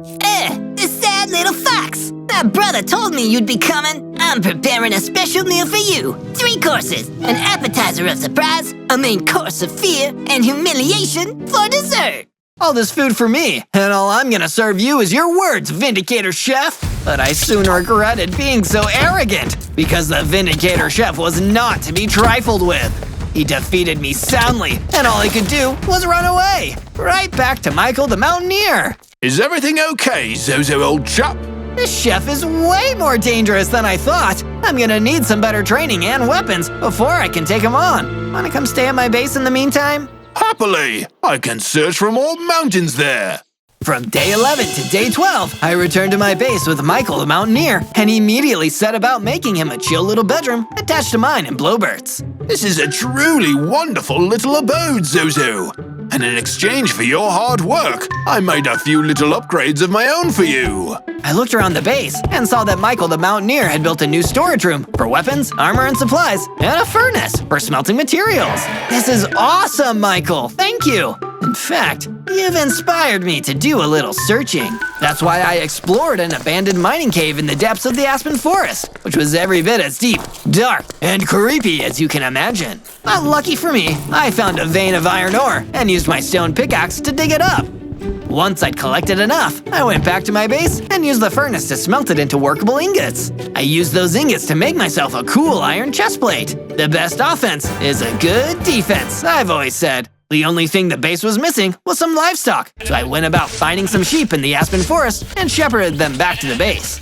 I built a little fence around them with enough space for them to roam freely. Now this base is feeling a lot more like a home. From day 13 to day 15, I once again spoke to my friend Blowbert. I needed advice from a goopy guy who knew his way around the block, so to speak. I'd say you should start investigating the clues Robotnik left behind before he left the overworld. I know he had a present in the Basalt Pereira and the Cold Swamplands, so maybe there are clues for how to defeat the Armored Vindicator out there. Hey, it couldn't hurt. That's some great advice, Blowbert. Thank you. I flew out to the Basalt Pereira first, seeing as it was slightly more familiar territory. I started searching around for an entire day, but I couldn't find anything. However, a frozen zombie found me. You're too late, Zozo. We've scrubbed this place of any evidence of Dr. Robotnik's plans. And next, we're going to do it in the Cold Swamplands. Wait, so that means you haven't done this in the Cold Swamplands yet? Oh, crud! Me and my big mouth. I better destroy you now to save face. I flew into battle with the frozen zombie, and after a tough fight, I was able to finally take him down. And when I did, he dropped some kind of potion. Well, I am a little thirsty. I drank the potion and suddenly felt myself getting bigger and stronger. I had 60 hearts now and a new power. I slammed my fist into the ground, shattering a bunch of the blocks below me. I guess I had some strength that even Knuckles would be proud of now. From day 16 to day 19, I flew into a totally new location, the Cold Swamplands. Can't say I'd want to build a summer home here, but if Robotnik used to have a research lab here, it's worth checking out. I touched down and started searching. I was actually searching for 2 whole days when I finally found a ratty old book laying in the swamp. The cover read, Robotnik Research Notes. That sounds like a real page-turner. Part I read said, the overworld research subjects have been mostly disappointing. The Vindicator Chef was a complete failure, and the frozen zombies are mostly weak. But the Armored Vindicator and the Dread Beast are extremely promising. The Dread Beast? Eesh, that doesn't sound good. My reading time was interrupted by another frozen zombie trudging towards me through the swamp. You'll never survive my undead wrath. I'm not afraid of you anymore! I ran in and defeated the zombie as quick as a flash! Sonic would have been proud of me if he'd seen it. From day 20 to day 22, I decided it was time to treat myself to a cool set of new gear. I've enjoyed stone, but I think I need some metal to take it to the next level. And where better to find metal than in the old mining cavern? I ventured back in and mined up a bunch more iron ore, which I then took back to the furnace at my base. Before I knew it, I had an iron sword and iron tools. With these, I think I can settle an old score. I flew back to the Basalt Pereira with my new gear and made a beeline for the diabolical Vindicator Chef. Ready for me to cook up another whooping for you, you worthless fox! Actually, I was thinking I'd cook this time. And I did. With my iron sword, I served up a heaping helping of Defeat the Vindicator Chef. In a flash, he was gone. And if I can defeat one Vindicator, maybe I can defeat another. Are you so sure about that, Zozo? I turned and saw the armored Vindicator was standing right there. I had my sword ready, but he was too fast for me. He fired an energy blast at me that took off way too many of my hearts for my liking. So I turned and flew off. I was wrong. I'm nowhere near strong enough to beat him yet. From day 23 to day 26, I returned to my base to give Michael the Mountaineer the good news. Zozo, welcome back, old chap. You're looking mighty cheerful. What news do you have? I did it! That Vindicator Chef is toast! Oh, I do enjoy a spot of toast. Oh, I see. You mean you managed to defeat him? Marvelous! Yeah, it was pretty great. I do have a craving for toast now, though. I thought about making some toast, but instead I decided to satisfy a different hunger. My hunger for mining. I climbed back into the mines and found some more iron ore. Then, I took my freshly discovered ore back to my base and smelted it in my furnace. After making some iron ingots, I was able to craft an iron helmet and a pair of iron boots. I was trying on my new gear when Michael the Mountaineer approached me. Afternoon, Zozo! I do appreciate your help with that terrible chef. I hope you'll allow me to express my gratitude, especially since I've already completed my gift for you. It's a new perimeter wall to keep us all safe and sound. I love it! Thank you so much! From day 27 to day 31, I flew back to the Cold Swamplands to continue investigating the area. I wonder if I can find more research notes or something even more helpful. I searched the area for days without finding much. I was starting to get pretty discouraged. I was getting ready to turn around and head back home when a friendly illusioner walked up to me. Excuse me, are you the fox that was here a while back? The one who totally wrecked that frozen zombie? That sure sounds like me. Rad! So, listen, dude, I'm stoked you did that and all, but I kinda need some more help, if that's cool. You got a place I could crash for a while? I'm scared more of those frozen guys are gonna come through here. Sure, you can come back to my base with me. Sick! Thanks, dude. I led the illusioner back to my base and left him to get settled in.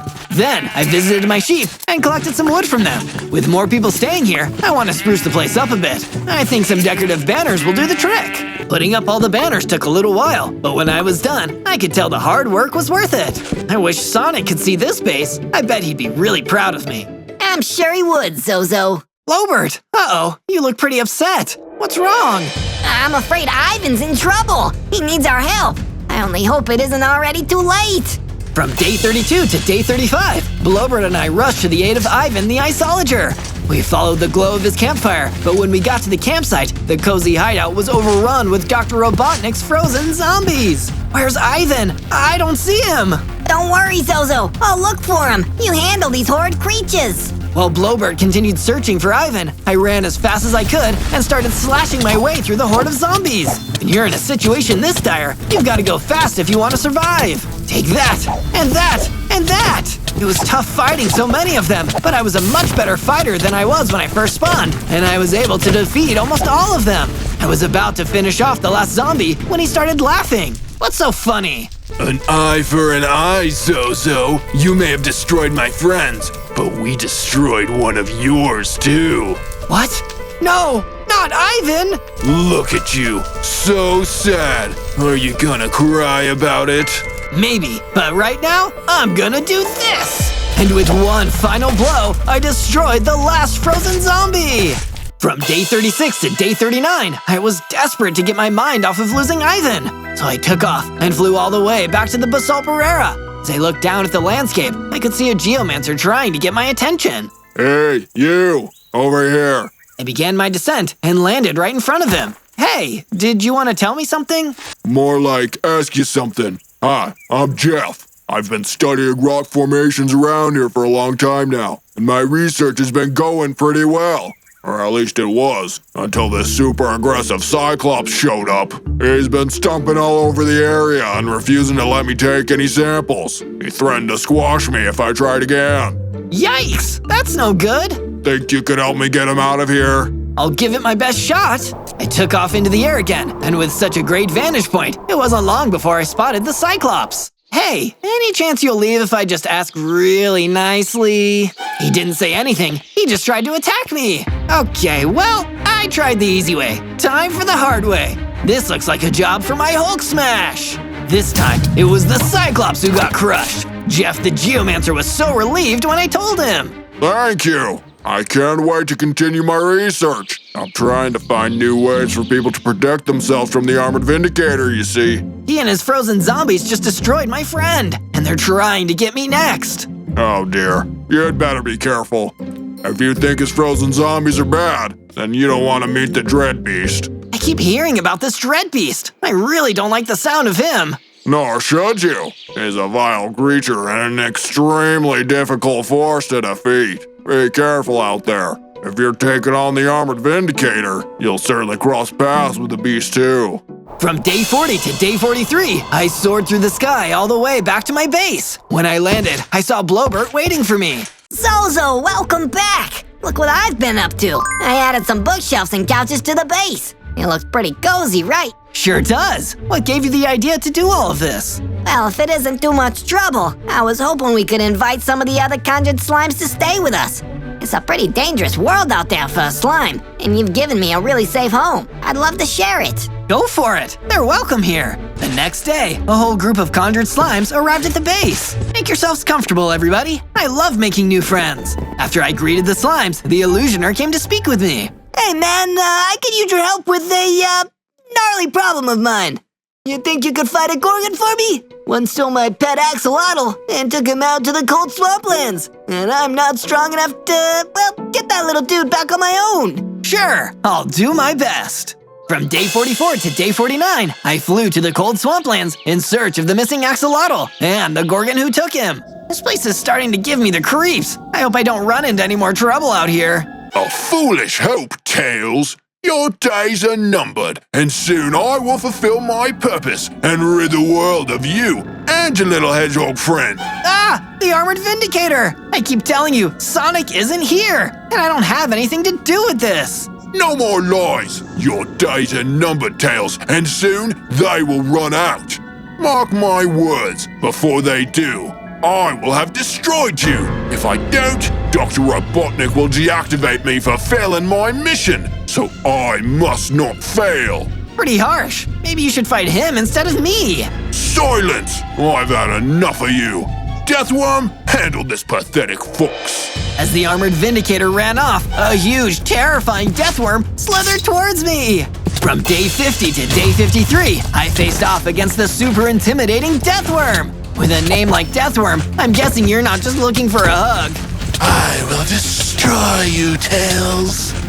Okay, yeah, that's what I thought. I can't let you do that. I like being not destroyed. So, Hulk Smash! I slammed my fists into the ground, sending the Deathworm flying backwards. While it was disoriented, I rushed at it with my sword and won the fight. Some Deathworm? You weren't so scary. I saw something drop on the ground where the Deathworm fell. Oh hey, what's this little note? It says, from the desk of Dr. Robotnik, the armored vindicator is my most promising creation. A tough combatant with no mercy or fear, but his weakness against diamond-based weapons is unacceptable. I must find a way to correct this. Wait a second. This sounds like diamond weapons might help me get the upper hand against the armored vindicator. I hope that's true. As I was leaving the area, I noticed something sparkly in the crater where I fought the worm. Mystical diamonds! This will come in handy later! From day 54 to day 57, I saw a tiny little axolotl waddling through the cold swamplands. Hey, little guy, are you looking for your owner? He seemed to trust me and started approaching me when a gorgon suddenly jumped in between us and attacked. You must be the pet napper. Don't you know it's wrong to come between someone and their axolotl? She didn't answer me. She just kept trying to attack. Luckily, I had my sword ready, and with a few swipes of my blade, I made that gorgon history. Come with me, little guy. I took the axolotl back to my base and delivered him back into the arms of the illusioner. Hank, I missed you so much, buddy. Thanks, Zozo. You're a real good dude. From day 58 to day 62, I expanded my sheep pen to give the sheep more room to graze and walk around. Can't stop thinking about that note. I think I really need some diamond gear. Back to the mines! Down in the mining cavern, I dug tirelessly until I happened upon some diamonds. Perfect! Using the diamonds I mined and the diamonds I got from the Deathworm, I crafted a diamond pickaxe and a diamond sword. If I were the armored vindicator, I'd be pretty nervous right about now. When I got back to my base, Blobert was practically bouncing with excitement. Zozo, come look! I made the perfect hangout space for us, and the other slimes, and anyone else who wants to visit or stay here. I followed him, and he showed me a new living area, complete with a fireplace. You did amazing work, Blobert. I'm so glad you're staying here with me. From day 63 to day 66, I was down in the mining cavern digging for more useful materials. I can't find anything. I wish I knew what I should do next. Well, Zozo, my good chap, I believe I can be of assistance with that. Ah, Michael, you scared me. Apologies for the surprise, but an old chum of mine from the Dark Forest sent me a letter, and I believe she can offer you some valuable information. Oh, thanks. I left the cavern and took to the skies, flying to the Dark Forest. When I landed, a gray hippogriff emerged from the shadows right in front of me. I've been waiting for you, Zozo. Stay back, I have a diamond sword. Oh, gosh. No, I didn't mean it like that. I'm Michael, the Mountaineer's friend. My name is Gracie. I have some information for you about the Armored Vindicator. If you can help me with something first. Sure, what is it? Well, there's a troll trying to drive me out of my home here. I'd be able to focus on helping you out if I knew he wasn't going to try anything. But I'm too weak to fight him myself. I'll give it a shot. From day 67 to day 70, I waited with Gracie for the bothersome troll to show up. After a day, he did, stomping up to Gracie and roaring in her face. She hid behind a tree to get away before he could attack her. Hey, leave her alone. The troll turned his attention to me, roaring and charging right at me. so I attacked with my new diamond sword. That nasty troll didn't stand a chance. You can come out now, Gracie. Thank you so much, Zozo. Now for the info I promised you. The Armored Vindicator lives in an abandoned laboratory near here. I think it used to belong to Dr. Robotnik. It might even be where he was created. I can show you which way to go, if you want. Yes, please. Just point me in the right direction.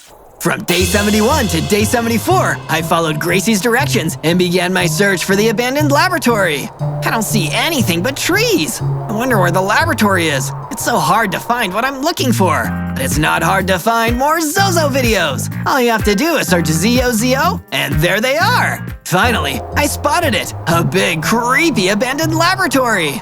Yes, this must be it. You made a grave mistake coming here, little fox. The Armored Vindicator had snuck up right behind me.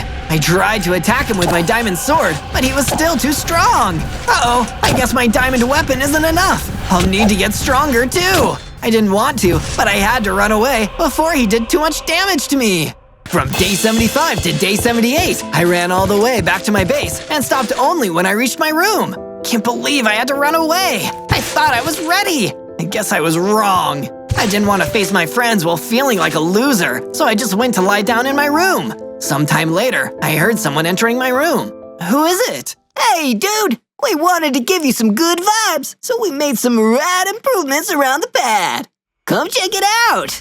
I followed the illusioner and saw that everyone had built a watchtower. Oh, wow! Thank you. That does make me feel a little better. I also brought you a present. Blowbird handed me a magic golden apple. I took a bite and immediately felt much better. Not just because I needed a snack, but because it made me transform into a bigger, stronger fox. My hearts increased to 100. I was so excited. I spun around and I unleashed a whirlwind attack. Well, that's new. Maybe that's just what you need to get the advantage in your battle with the Armored Vindicator. From day 79 to day 84, I flew back to the dark forest, feeling confident. When I landed, I spotted a siren attacking a pink pixie. Well, I wasn't going to just stand there and let that happen. Hey! When the siren looked at me, I blasted her with the whirlwind attack and it blew her away. I could get used to this. Thank you. You saved my life. I wish I could repair you. No worries. I'm just glad I could help. Wait, I can. I forgot I was carrying this. Here, I hope you'll find it useful. She handed me a sparkling new diamond helmet. Wow, this is amazing. Thank you. I put it on right away, and I felt tougher than ever.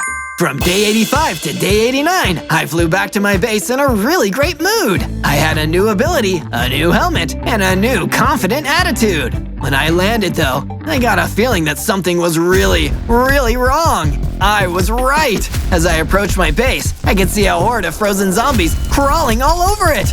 I even destroyed our new watchtower. Stop it! We would, if you would accept your doom at the hands of the Armored Vindicator. Never! I used my whirlwind attack to knock the zombies over, and I tried to chase them, but I lost track of them in the woods. While I was trying to see which way the zombies went, I spotted a cockatrice. Hey, did you see some frozen zombies run through here? I sure did. I can tell you where they went if you do me a favor and help me break open this here chest. I lost the key and I can't get it open. I broke open the chest with one swipe of my pickaxe, and the cockatrice grabbed the book that was inside. Hooray! My Mima's recipe book! Thank you, kind stranger. They went that way. From day 90 to day 94, I followed the cockatrice's directions and tracked the frozen zombies to the abandoned laboratory in the dark forest. I should have known they'd be here. I was about to confront the frozen zombies when a huge, terrifying dread beast emerged from inside the lair. I see you, Zozo. You can't hide from me. Uh-oh. Well, if I can't hide, I guess I have no choice but to fight. With nothing else left to do, I drew my sword and got ready for battle. From day 95 to day 97, the dread beast rushed at me and attacked. I dodged, but he was fast and strong too. This is gonna be my toughest fight yet. It was always going to end here. Accept your fate, and I will make it quick. So I can't promise it won't hurt a lot. No, I won't give up. I can't give up. Not just for me, but for everyone that Dr. Robotnik and the Armored Vindicator want to harm. I summoned all my strength and Hulk smashed the ground, toppling the Dread Beast. Then I used my whirlwind attack to keep him down. Finally, I finished the battle with my diamond sword. I did it! I did it! Fool! The battle has only just begun. After you, my master will obliterate your little blue hedgehog friend. Then the echidna will be next. You will all suffer. With those last words, the Dread Beast was gone. I won't let that happen. I know now that I need to make sure I don't lose this final fight. I've got to go home and make sure I'm really ready to do this. On day 98, I flew back to my base, where all of my friends were waiting for me. I decided to speak to each one of them, one by one. First, I spoke to the Illusioner. Hey man, how are you feeling? I'm scared, but I'm determined. I can't back down, no matter how nervous I am. Then, Blowbert. I know you can do it, Zozo. You are a truly impressive hero, and you've done so much for me and the rest of the slime kind. You'll defeat the evil once and for all. Here, I brought you this to protect you. Blowbert handed me a royal shield. Thank you. And finally, Michael the Mountaineer. I don't have much to gift you, old sport, but I do have this potion of strength. It's just as reinvigorating as a nice spot of tea. I drank the potion and immediately felt more powerful. Thank you, all of you. I promised to do my best. On day 99, I flew back to the old laboratory in the Dark Forest to face off against the Armored Vindicator. Let's do this. There were a ton of frozen zombies stationed in front of the entrance. Oh great, it'll take me forever to fight through those guys. Just then, Gracie the Gray Hippogriff emerged from a hiding spot behind a tree. I'm here to help. I've been training, and I think I can fight for myself now, and also fight for you. Let me handle the zombies. You take care of the big guy. Thank you, Gracie! While she rushed at the zombies, I slipped inside the Armored Vindicator's lair. On day 100, I entered the laboratory and confronted the Armored Vindicator. So, it's come to this. Prepare to taste defeat, Tails. I won't be deactivated by my creator. I will serve my purpose. We don't have to do this. You could just walk away peacefully, or even come stay at my base. I'll help protect you against Dr. Robotnik. You can't trick me. Stand and fight me. This is what I was made for. He charged at me and attacked, and I knew I had no other choice. I used my whirlwind attack to knock him out of the way. Then, it was all about the sword fight, and I could tell my diamond sword was doing some damage. He got in a few good hits, but I kept going. I got knocked down, but I got up again. He couldn't keep me down. Finally, I struck one more blow, and he fell for good. I did it! I won! I wish I could stick around to see Dr. Robotnik's face when he finds out he lost, but I don't want to be here when he comes to inspect the lab. Time to go back home and celebrate. Gotta go fast. On day 1, I spawned in as an ice spider, an arachnid as cold as the Arctic reaches. All 8 of my legs are here, but why am I so little? I'm only a baby spider. That's when I realized that I was trapped inside of a magic circle. An evil-looking necromancer stood on the outside, casting a terrible spell. A spider of ice, it will suffice. So says me, Necromancer Bryce. Light swirled all around me, and the entire world shook. But when it stopped, I felt like I was able to move. Great! I better get out of here while I can. I tried to scurry away, but Bryce the Necromancer blocked my path. Not so fast there, Ice Spider. Your part to play is done, so now I'll destroy you and complete the spell. Hey, I have a name, you know. It's Zozo, and I don't like it when people say they're going to destroy me. Oh, it's nothing personal. That magic spell I just cast is going to destroy the entire world 100 days from now. What? The entire world? You do realize that doesn't make it better, right? But it does make it destroyed. The ritual also says that I should sacrifice the ice spider used in the spell for best results. Well, it's not going to be this ice spider. I'm leaving, and while I'm at it, I'm gonna find a way to counteract your spell. I bolted for it as fast as my 8 legs could carry. Instead of chasing after me, the necromancer Bryce just laughed wickedly to himself. Easier said than done, my arachnid friend. The world's destruction is close at hand. On day 2, I managed to get far enough away from the necromancer Bryce that I could take it easy. I looked around in wonder at the glowing ancient forest around me. I also noticed that I had 10 hearts and that my hunger gauge was lowering fast. It looks like running for my life from a destruction-happy evil necromancer really works up an appetite. I searched around until I found a tree that had apples in it for me to take. Then I ate the apples until my hunger meter was full again. Surviving all alone in this world as a baby spider isn't so bad. I'm really getting the hang of it. I wasn't alone for long though, as I saw a couple of skeleton vanguards appear out from between the trees. There you are, Ice Spider. We shall get rid of you for our master, the Necromancer Bryce. He must really want to sacrifice me if he's sending skeletons to do his bidding. I tried to fend off the skeleton vanguards, but my spider bites didn't have much of an effect on creatures made of bone. Give up, Spider. The world is doomed, and your sacrifice will seal its fate. The mobs kept attacking, bringing me down to my last few hearts. I thought I was doomed. But then, an energy blast distracted the skeleton vanguards and made them run away. Out of nowhere, an illusioner appeared. I realized immediately that they must have been the one who cast the spell. Follow me, little ice spider. I'll take you to my camp. We'll be safer there. You saved my life, so I guess I can trust you.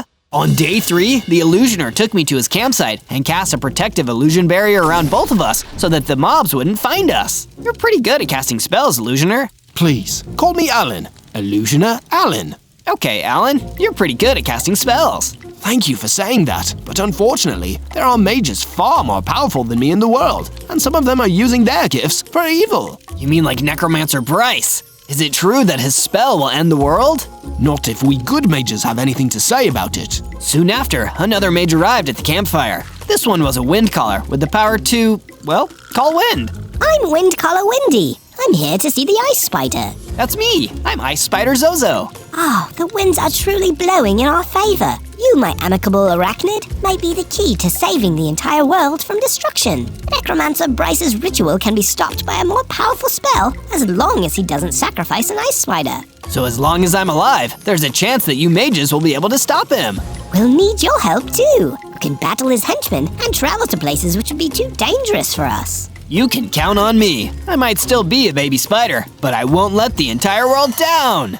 From day 4 to day 5, I began to make use of the trees around me to gather wood for a wooden pickaxe. Because my starting area was a forest, it didn't take long to have enough to craft the tool. But wood wouldn't be good for long if I could do better. I mined into the ground with my wooden pickaxe for some stone and quickly upgraded to a stone pickaxe. With the new and improved stone tool, I was able to gather even more stone to use for building and crafting. First, I made a stone sword to defend myself with. Next, I started building a strong shelter where I could stay safe from Necromancer Bryce and his undead minions. Illusioner Alan had chosen to come with me. His illusion spells would help keep me safe while I built the base. Thanks for all your help so far, Alan. Remember, Zozo, do not rely on magic. It cannot keep every mob away. I soon understood what he meant when a skeleton appeared and interrupted my building. Good thing I crafted that stone sword. I drew my weapon and brought down the skeleton with a cup of wax. My victory against the skeleton made me stronger and more experienced, and because of that, I grew out of my baby mode into a regular-sized ice spider with 30 hearts. I can shoot ice blasts now. That is more like it. From day 6 to day 8, I was out exploring in the nearby gravelly mountains when I saw a friendly gorilla being attacked by a slime ball. Get away from me, you slime ball! The slime ball didn't answer. It just bounced and got slime everywhere. You may be slimy, but this ice spider isn't so helpless anymore. I hit the slime ball with my stone sword over and over. It did a good amount of damage, but I was taking damage the longer I stayed in contact with the slime ball. I retreated back to a safe distance and shot the slime ball with an ice blast. It froze the mob solid, so I was able to get in a few more hits with my stone sword while it was immobilized. I repeated this 2 or 3 times with more ice blasts until the slime ball was defeated. Once the battle was over, the gorilla cheered and ran up to greet me. Brr, I was cold just watching that, but I'm glad you're on my side. Of course. I, Ice Spider Zozo, am all about saving others. You're definitely the nicest ice mob I've met. Say, do you think you could talk to the other one I know and tell him to stop trying to freeze me? Sure thing. I'll let him know that's not nice. He's just over here in another part of the mountains. From day 9 to day 10, the gorilla showed me to the lair of the Icy Creeper, a powerful ice mob that seemed to like to cause trouble. Gorilla seemed worried for me. That's how I knew Icy Creeper would be trouble. Are you sure you could talk him out of being mean, Zozo? I can certainly try. I left Gorilla behind and approached the Icy Creeper. His attention was on me immediately, but he didn't speak. It looked like I would need to talk first. Hey, I'm Ice Spider Zozo. I heard you've been trying to freeze the gorilla and they'd like you to stop. Well, that's very nice. but I'm not gonna. I'll freeze anyone I want. That's so rude. What did the gorilla ever do to you? Nothing, but this is a cold world, and I'm one cold, tough customer. If that gorilla doesn't like it, he can go to another mountain. Don't make me fight you, icy creeper. I'd like to see you try.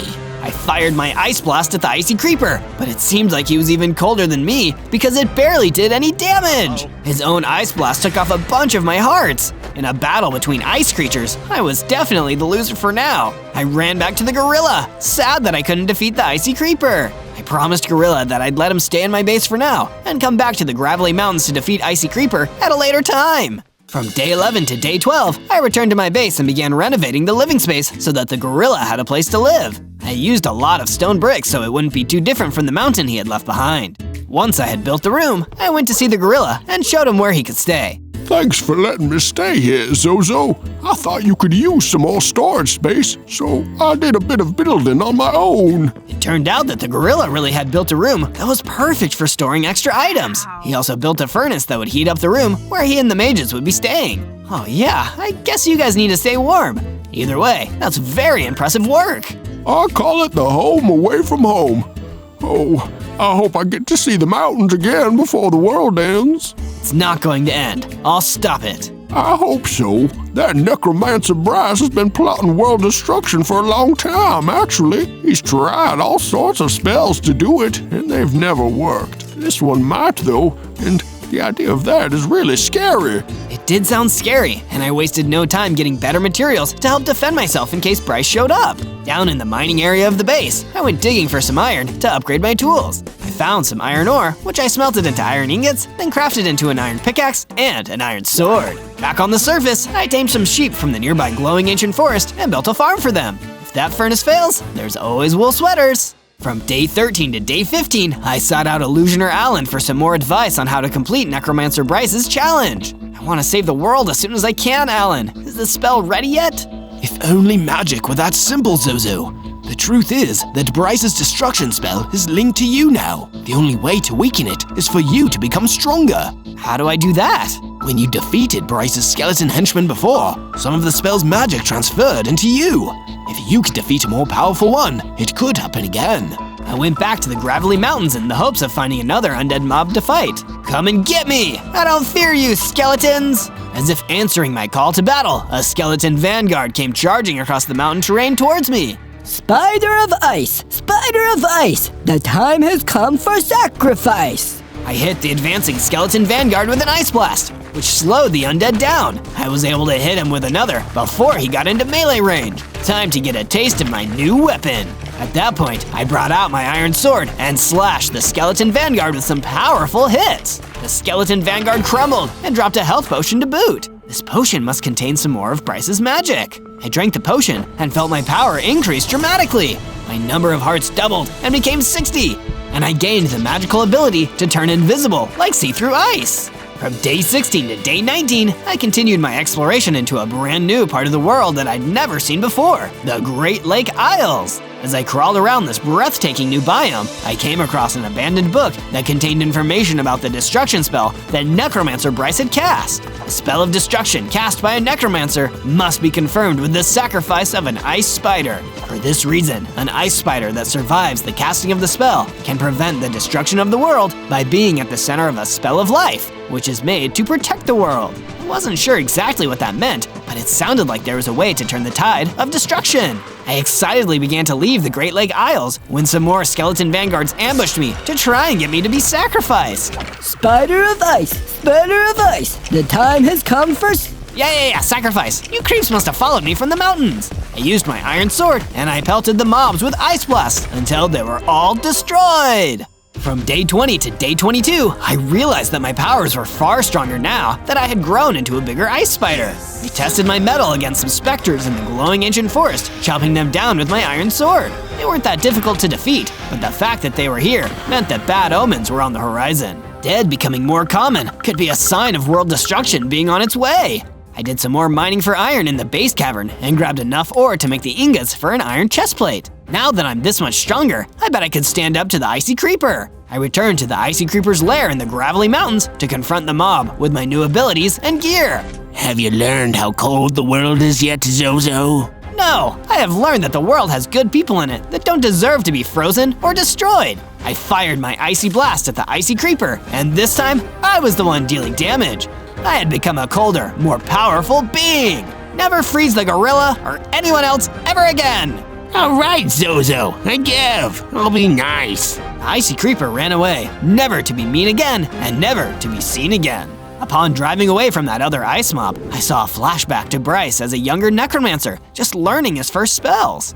The world is a cold and cruel place. I know. I'll destroy it so nobody has to live in a cold, cruel world. Guess he was similar to the icy creeper in a couple of ways. If only he knew that the world wasn't as cold and cruel as he thought it was. From day 23 to day 26, I returned to the base, feeling victorious. I made a beeline for the gorilla to give him the good news. I taught that icy creeper a lesson he won't forget anytime soon. I promise you that you won't be having any trouble with him now. Wow, you are one heroic ice spider, Zozo. I'm really checking my prejudices right now.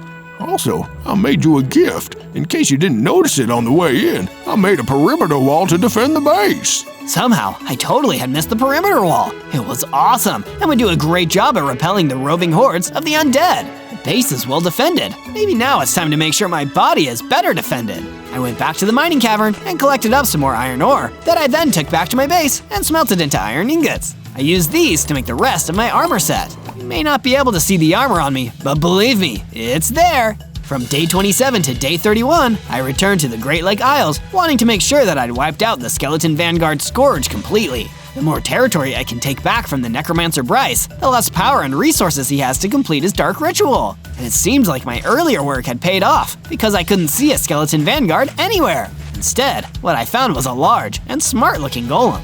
Hello there, good sir. Say, I've heard quite a bit about a certain ice spider lately. Your name wouldn't happen to be Zozo, would it? That depends. What would you do if I was Zozo? I'd congratulate you. I'm the librarian Golem. I travel across the overworld, giving books to those who need them. And the skeleton vanguards working for that blasted necromancer had gotten in the way of my very important mission for far too long. If you are Zozo, then you are responsible for many needy people getting the books they so crave. Well, in that case, I am Zozo. Why don't you come back to my base with me? You seem like you'd be a valuable ally. Of course, as long as there's a place where I can read. I returned to my base with the librarian golem and constructed a new room for him to sleep in. After completing it, I realized how dull and drab the base looked. It needed a personal touch. I harvested some wool from my sheep farm and turned them into a bunch of cool banners that I hung up around the different buildings of my base. Looking snazzy! But my joy was short-lived as Illusioner Alan ran in with frantic news. Zozo, you need to come with me immediately. Windcaller Wendy is under attack. From day 32 to day 35, Illusioner Alan and I ran as fast as we could to reach the campfire in the glowing ancient forest where the Windcaller liked to hang out. But by the time we arrived, it was already too late. A vicious gang of skeleton vanguards had already outnumbered and destroyed him. No! We serve our master well. Everyone who attempts to defend you will be destroyed, Zozo. Nobody will stand in the way of your sacrifice. We will destroy this entire world. Not if I have anything to say about it! Powered by pure rage, I went in there with all my weapons and powers and wiped out every single one of the skeleton vanguards. In the end, all that was left was myself and Illusioner Alan. This is bad, Zozo. The Windcaller was a powerful mage and an asset to our operation. Now that she is gone, the danger grows significantly. But we can't give up, Alan. If we give up, then nobody will stop Necromancer Bryce. We need to fight back against him with everything we have. From day 36 to day 39, I went out to the Gravelly Mountains to wander around and collect my thoughts. I was afraid about everything that had happened, but I couldn't show it in front of everyone who was working for me. Necromancer Bryce and his men are way more dangerous than I thought. My thoughts were interrupted when I ran into an incredibly strange creature, a melon golem, which I didn't even know was a thing. What? You never see a melon golem before? You don't like melons or something? No, I love melons. I've just never seen a melon golem before. I'm sorry if I upset you. If you have a favor you need doing, I'd be happy to see to it and give you a hand. Well, now that you mention it, there was an obsidian golem who was giving me some real trouble. Would you mind taking care of him before he hurts me or anyone else? Of course, I'll get right to it. I turned on my invisibility powers and used it to search through the gravelly mountains until I discovered the obsidian golem. I used the element of surprise and approached him from behind, attacking him with everything I had. In the end, I managed to defeat him after a tough battle. Then I returned to the melon golem and told him that his bully was gone. Hey, that's great news! I used to be able to trust the other golems, but a lot of them defected to the necromancer Bryce, cause most of them are hardy enough to survive the cold. So some golems are working with the necromancer now? That's not good news.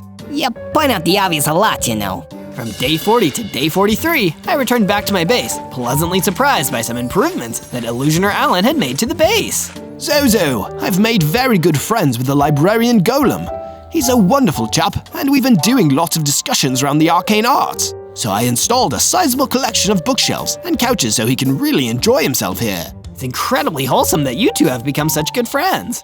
And he's not the only friend I'd like to stay here. I improved the base by adding a barracks, so I could invite more of my Illusioner friends.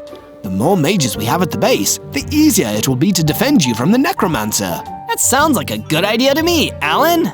Not long after, a small group of other illusioners arrived, and I greeted them and escorted them to their rooms. Not long after, the librarian golem approached me with a new quest. Zozo! As you may have heard on the grapevine, or perhaps the melon vine, some golems defected from the overworld and joined up with that dastardly necromancer. Two in particular are the Endstone Golem and the Netherite Golem out in the Great Lake Isles. Perhaps, if you're able to defeat him, it will weaken the necromancer's power in another territory. That's an awesome idea, librarian golem. I'll set off immediately. From day 44 to day 49, I set off into the Great Lake Isles to find one of the evil golems that had been working for Necromancer Bryce. I want to reduce the power of the Necromancer's spell in whatever way that I can. I thought I saw the glow of magic from one of the islands and made a stealthy approach. To my surprise, it wasn't an Endstone Golem at all, but Necromancer Bryce himself. He was muttering something, so I got closer to hear what it was. This pathetic world does not deserve mercy. It only deserves cold destruction, and my spell will be that destruction. Soon, the hastening will be upon us. Couldn't let him stand there and say such terrible things. Take that back, you dastardly necromancer! Oh, it's you. You're the ice spider that dares to defy me. It seems my undead have thus far been unable to sacrifice you.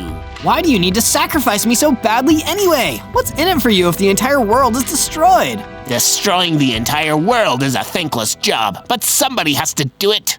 Anyway, I've got a brand new caliber of minion now. Prepare to meet my netherite golem. The Necromancer Bryce vanished into a cloud of magical smoke, and in his place, a netherite golem rose to its full towering height.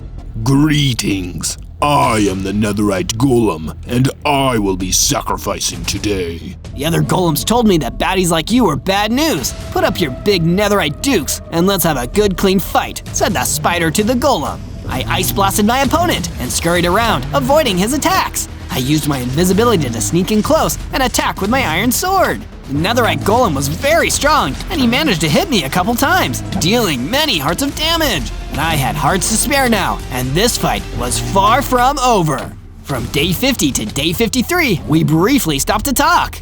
You're going to be sacrificed, Ice Spider. I'm going to crack you like ice, and then squash you like a spider. Oh yeah? Well, you're a netherite golem, and never mind, I can't think of anything. I fired off a couple of ice blasts, then I used my iron sword to hit the netherite golem. With one more ice blast, I froze the netherite golem and brought the fight to a close with a sword strike. The netherite golem dispersed, leaving behind some mystical diamonds, which were stronger than any material I had gathered thus far. I better hang on to these so I can make a powerful tool out of these diamonds later. With the netherite golem defeated, I felt some of Necromancer Bryce's magic leaving the Great Lake Isles. From day 54 to day 57, I found the other evil golem that had chosen to serve Necromancer Bryce, the Endstone Golem, the exact golem that the library golem had sent me out to fight. This mean Endstone fighting machine was just as tough as the netherite golem I had fought before, so I knew I had to use similar strategies to take it down. Ice Spider Zozo, Golem Slayer! My invisibility proved to be a great way of avoiding attacks, and a mixture of Ice Blast and Iron Sword attacks sealed the deal! Both of the Golem defectors have been defeated now. I can feel the Great Lake Isles are peaceful now. I returned to my base in the glowing ancient forest so that I could tell the tale of my victory to the library golem. Well done, Ice Spider Zozo. Without his golems, Necromancer Bryce has lost a major facet of his evil forces. The destruction of the entire world is that much closer to being avoided. I'm just doing my part to stop the spell. In anticipation of your return, I did some research into the original spellbooks that contain the destruction spell. It says that the ice spider needed for the spell must come from the Ice Spikes biome. Have you ever been there before, Zozo?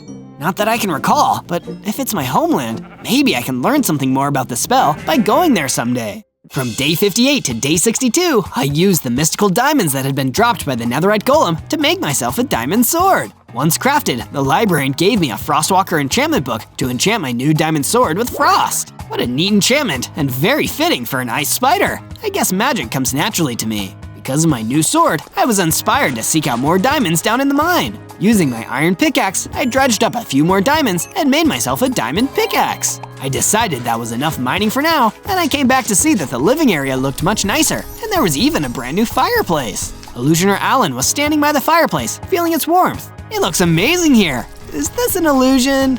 I'm always telling you, Zozo, magic can't do everything. These changes to the base are 100% real. Wow, thanks, Alan. Building this base was such a great idea. I really like living here, so I'm glad I could make it better for everyone. From day 63 to day 66, I was doing some more diamond mining when the gorilla who lives in my base came to visit me. Hey, Zozo! The librarian golem told me that you're originally from the Ice Spikes. I actually know how to get there. You do? Well, that's great. I have been meaning to take a trip out there at some point. I'll give you the directions. Maybe you'll find out if you've got any family out there. Following the gorilla's directions, I made my way to the ice spikes. I didn't see any ice spiders, but maybe I would meet a friendly face if I looked around. But the first face I saw didn't appear to be that friendly. It was a mountaineer with a wicked gleam in his eyes. I'm warning you, buddy. You don't want to mess with this ice spider. I have the home field advantage. I don't want to fight you. This gleam in my eye is the gleam of adventure. I'm Mountaineer Monty, and I'm looking to climb the tallest peak in the Ice Spikes. The tallest peak? I bet I could see everything from up there. Count me in. Perfect! With an ice spider helping me up, I'll be able to get to the top of the tallest peak in no time. From day 67 to day 70, I joined Mountaineer Monty, and we both climbed around on the ice spikes together, searching for the tallest peak. How will we know if the ice spike that we're climbing is the tallest or not, Monty? We won't know until we get to the top. Keep on crawling on these walls, Ice Spider. We went higher and higher until we found a ledge on the side of an even taller peak. Could this be the one? That's when a leap leaf jumped down from the upper ledges and started to attack. I fired an ice blast at the mob, but it dodged away. This leap leaf was faster than I expected, so I'd have to outsmart it. I turned invisible and waited for the leap leaf to land on the ground. I dashed in and hit it with my diamond sword, dealing a bunch of damage. The moment it jumped, I fired an ice blast directly at it, defeating it for good. Mountaineer Monty was impressed with my win. That was great! And also leap leaves only live on the tallest peak, so we must be there. Let's keep on climbing so we can find out. Within a few minutes, we had risen to the top of the entire Ice Spikes biome. This was the most beautiful thing I had ever seen in all my days as an ice spider. Thank you for being here with me. Down below, I saw what looked like the lair of a necromancer, a wicked and terrible base. Necromancer Bryce must be here in the Ice Spikes. Did he find me here? From day 71 to day 74, I descended the peak of the tallest mountain and began to travel through the ice spikes in the direction of the evil lair. I never expected my history with Bryce would go back so far. I need to find out why his lair is here, what happened to the other ice spiders, and of course, how I can save the world from destruction. And if you want to help me save the world, remember to search Zozo to find more of my adventures. Make sure to tell me what you want me to play as next. Down at the base of the mountain, I wandered through a snowy blizzard, only to be confronted by Necromancer Bryce. You've returned home, Ice Spider Zozo, but it's not your home anymore. It's my home, and soon there will be nobody home in the entire world. Your destruction spell will never work, Bryce. Not as long as I survive without being sacrificed. I drew my sword and turned invisible, waiting for an opportunity to strike. Necromancer Bryce only laughed. He was not threatened by me at all. Foolish Zozo! You don't understand what it means that I am here in the Ice Spikes. It means that I've already sacrificed another ice spider. My spell is secure. I froze in place, not from the cold, but from the shock of what Bryce had said. No, you already sacrificed an ice spider, you evil monster! Bryce turned toward the spell and blasted me with a powerful spell that took off almost all of my heart. He was about to fire off another, so I ran away as fast as I could. From day 75 to day 78, I scurried back to the base and immediately shut myself away in the coldest room of the base. I had failed. The whole point of going to the ice spikes was to learn more about my origin. But now, I had learned something that made me feel completely hopeless. The entire world really was going to be destroyed, and there was nothing I could do to stop it. Never say never, Zozo. It was the librarian golem. They had come to visit me in my time of regret. But all of the other ice spiders are gone. Necromancer Bryce sacrificed them. I don't think that's exactly what has happened, Zozo. Bryce was trying to catch you off guard so he could sacrifice you. He still needs you for his place, and when he comes for you, we'll be ready. The librarian golem showed me a watchtower that had been installed on the base. It would be an ideal countermeasure to any intruding undead sent by Bryce. Thanks, library golem. And you're right, the world isn't doomed yet. Later on, I consulted Illusioner Alan to see what magical spells he had been working on during my travels. Zozo, I have used all of my magic to create this Kaithar. It is a weapon that will make you unstoppable in battle. Thank you. That's exactly what I need. The moment I took the Kaithar, I felt a great surge of power within me. I grew into the ultimate ice spider, the true king of the ice spikes. I had 100 hearts and the ability to warp short distances, combining that ability with my invisibility to really catch enemies off guard. From day 79 to day 84, I made my way back to the ice spikes, trusting that the transformation brought on by Illusioner Alan's spell would give me the ultimate power, and that the library golem wasn't wrong about there being more to learn about my past. In my mighty ice spider form, nothing in the ice spikes could rival my strength. Some specters tried to swoop down and challenge me, but I effortlessly destroyed them with my ice blasts. I traveled some more through the cold biome of the ice spikes, eventually finding an Icologer native to this region. Hello there, Icologer. Please, call me Icologer Ike. It's quite nice to meet a spider of ice. There used to be a lot more of you protecting the ice spikes. So I've heard. That was before the necromancer sacrificed them. Oh, there was no sacrifice. Your ancestors fought against him bravely, down to the last spider. I kept one of their helmets too. You should have it. Ike gave me a diamond helmet, which I proudly equipped. I guess there really was more to the story than I thought. From day 85 to day 89, my base was attacked by the skeleton vanguard. I arrived just in time to fend them off with weapons and ice blasts. Spider of ice, the time has come for sacrifice. Ha! That confirms it! You still need a sacrifice, and I'm the last spider standing. You'll never take me out. With the confidence I had developed in my ultimate ice spider form, I demolished the skeleton vanguard one by one, until the last of them went running back to the ice spikes. Spider of ice, your sacrifice will now be done by Necromancer Bryce. I'd like to see him try. I chased the skeleton vanguard to the edge of my base, where he kept running onward. It was there that I met a fungus thrower, who was standing next to a dugout pool of water. Oh please, Ice Spider Zozo! My swimming pool is way too warm! Can you provide an ice blast to cool it off? Why certainly, my fungus-throwing friend. I shot the pool with an ice blast, freezing it over. Oops, sorry, now it's more of an ice rink. No, I like this better. I'll call my friends and we'll play some hockey. From day 90 to day 94, I followed the skeleton vanguard through the ice spikes, all the way to the necropolis where Necromancer Bryce would be waiting for me. Bryce, we need your advice. As the skeleton vanguard approached the necropolis, it was obliterated by an attack from an armored pillager. Never send a skeleton to do my job. And what is your job? Killing spiders by the dozen. Me and the rest of my pillager crew fought the ice spiders in this area back when they dared to defy Necromancer Bryce. You mean that it was you who wiped out all the rest of the ice spiders, and you're working for Bryce? I'm going to freeze on you! I fired several ice blasts, but the armored pillager tanked them all and hit me with the same powerful attack they'd used to destroy the skeleton vanguard. It dealt a decent amount of damage, so I warped away to avoid taking more. I faced many ice spiders just as big as you. But you've never faced me! Gathering my courage, I warped back and swung my diamond sword into the armored pillager, returning the damage I took and then some. From day 95 to day 97, the armored pillager still wouldn't let up, and I was starting to see that his claims of taking down all the other ice spiders wasn't all talk. My ice blasts weren't very effective, so I mostly relied on my sword strikes to deal damage. My warp and invisibility powers helped me dodge most of the armored pillager's attacks so that I could hold onto my hearts.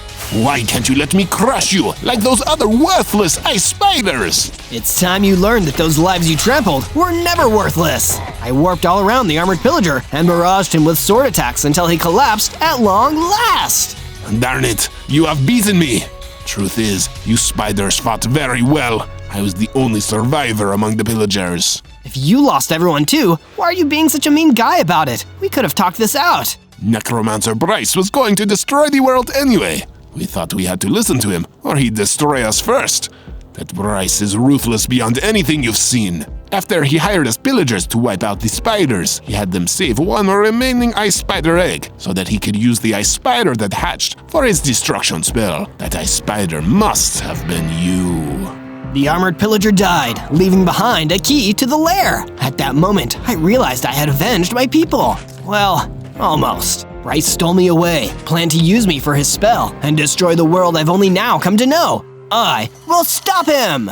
On day 98, I returned to the base to heal my injuries from the battle with the armored pillager. So much had happened since I started my journey, and we were only a couple days from the day that the destruction spell would end the world. But the words that carried me all this way still rang in my ears. As long as I survive, it isn't over. I spoke to the librarian golem, who was also hopeful about our chances of stopping the destruction spell. No sacrifice was made, and if you defeat Bryce, he'll never be able to cast another destruction spell. This could be your chance to save the entire world. I will do it, for the world and for all the ice spiders that fought bravely against him. I wanted to make sure the powers of my magically induced final form were stable, so I went to Illusioner Alan to confirm. Your magical Kyther seems to be working, Alan. Oh, Zozo, what have I always said? Magic can't do everything. You took that form on your own. My great illusion was convincing you that my weapon was the reason. Wow, I didn't expect that. You truly are a skilled illusioner, Alan. But I didn't leave the base without any new gear. The gorilla made sure I had full diamond armor for the battle with Necromancer Bryce. You're a hero, Ice Spider Zozo. I really wish I could have met more ice spiders. As long as there's a world, there's a way. I'll make sure the world is safe after I stop Bryce. Go get that evil creep. Remember the path I showed you through the Gravelly Mountains.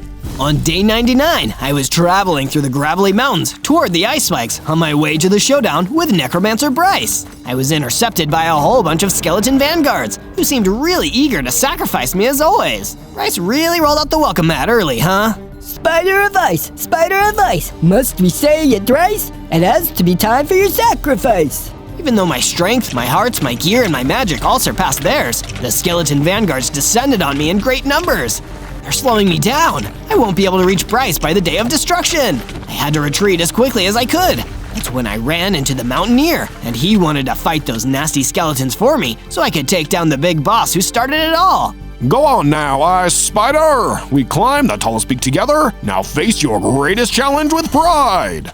On day 100, I used the key to the lair and entered the inner sanctum of Necromancer Bryce. The day of destruction is at hand, and here you are, allowing yourself to be sacrificed. There will be no sacrifice and no destruction. We traded a series of blasts, his necromancy blast and my ice blast. We each took a bit of damage, then I turned invisible. You crushed my people, but I'm taking back the ice spikes and the entire world from your evil. You would fight to protect a world that took away your family?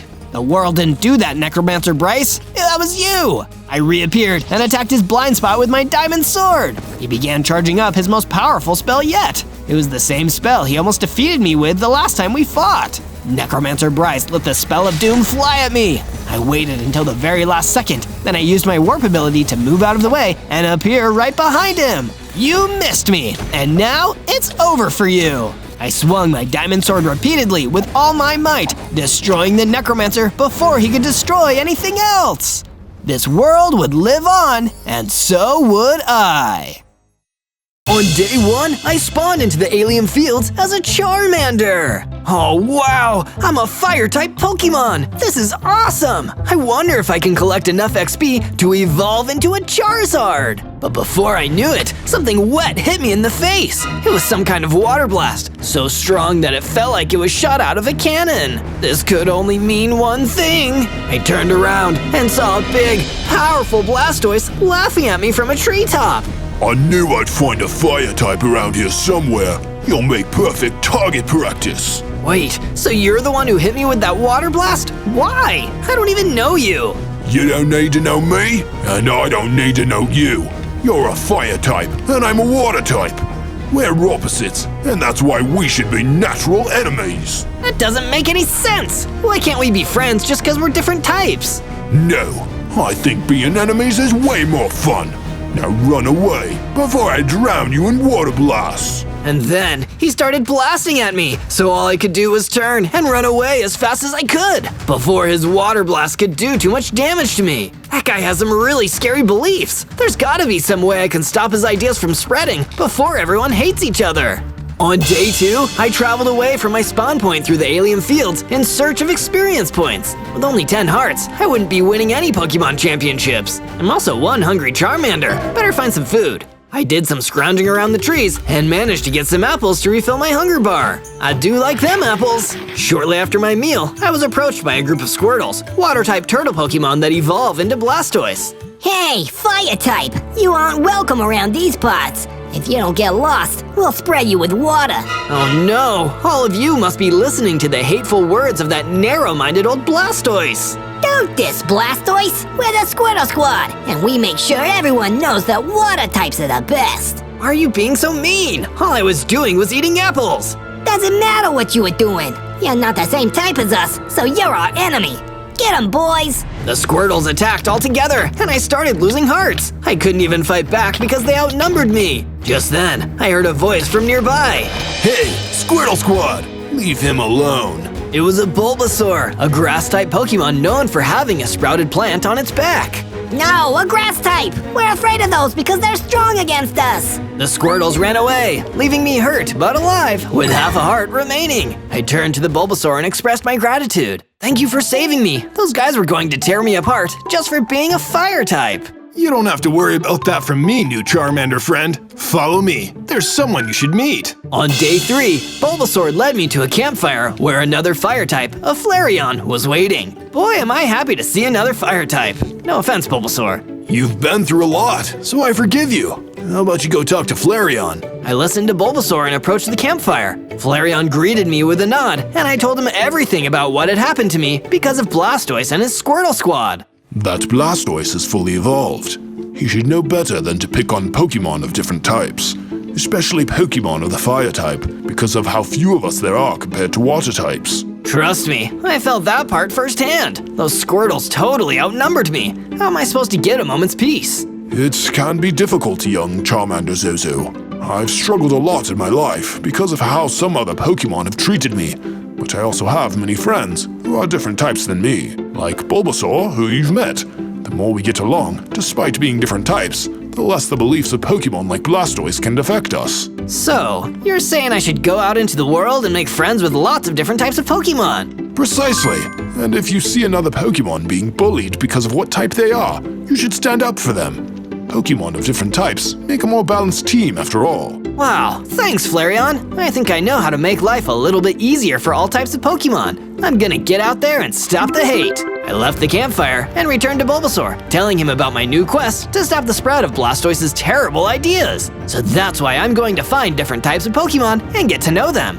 That sounds like a lot of fun. Can I come with you, Zozo? Sure, Bulbasaur. Let's be friends and work together. From day 4 to day 5, I knocked down a tree for wood and crafted a wooden pickaxe which I used to gather stone. I think I'll make a whole set of stone tools. I cast aside my wooden pickaxe in favor of a stone pickaxe. I also crafted a stone sword to help protect myself from the next time I'm in a fight.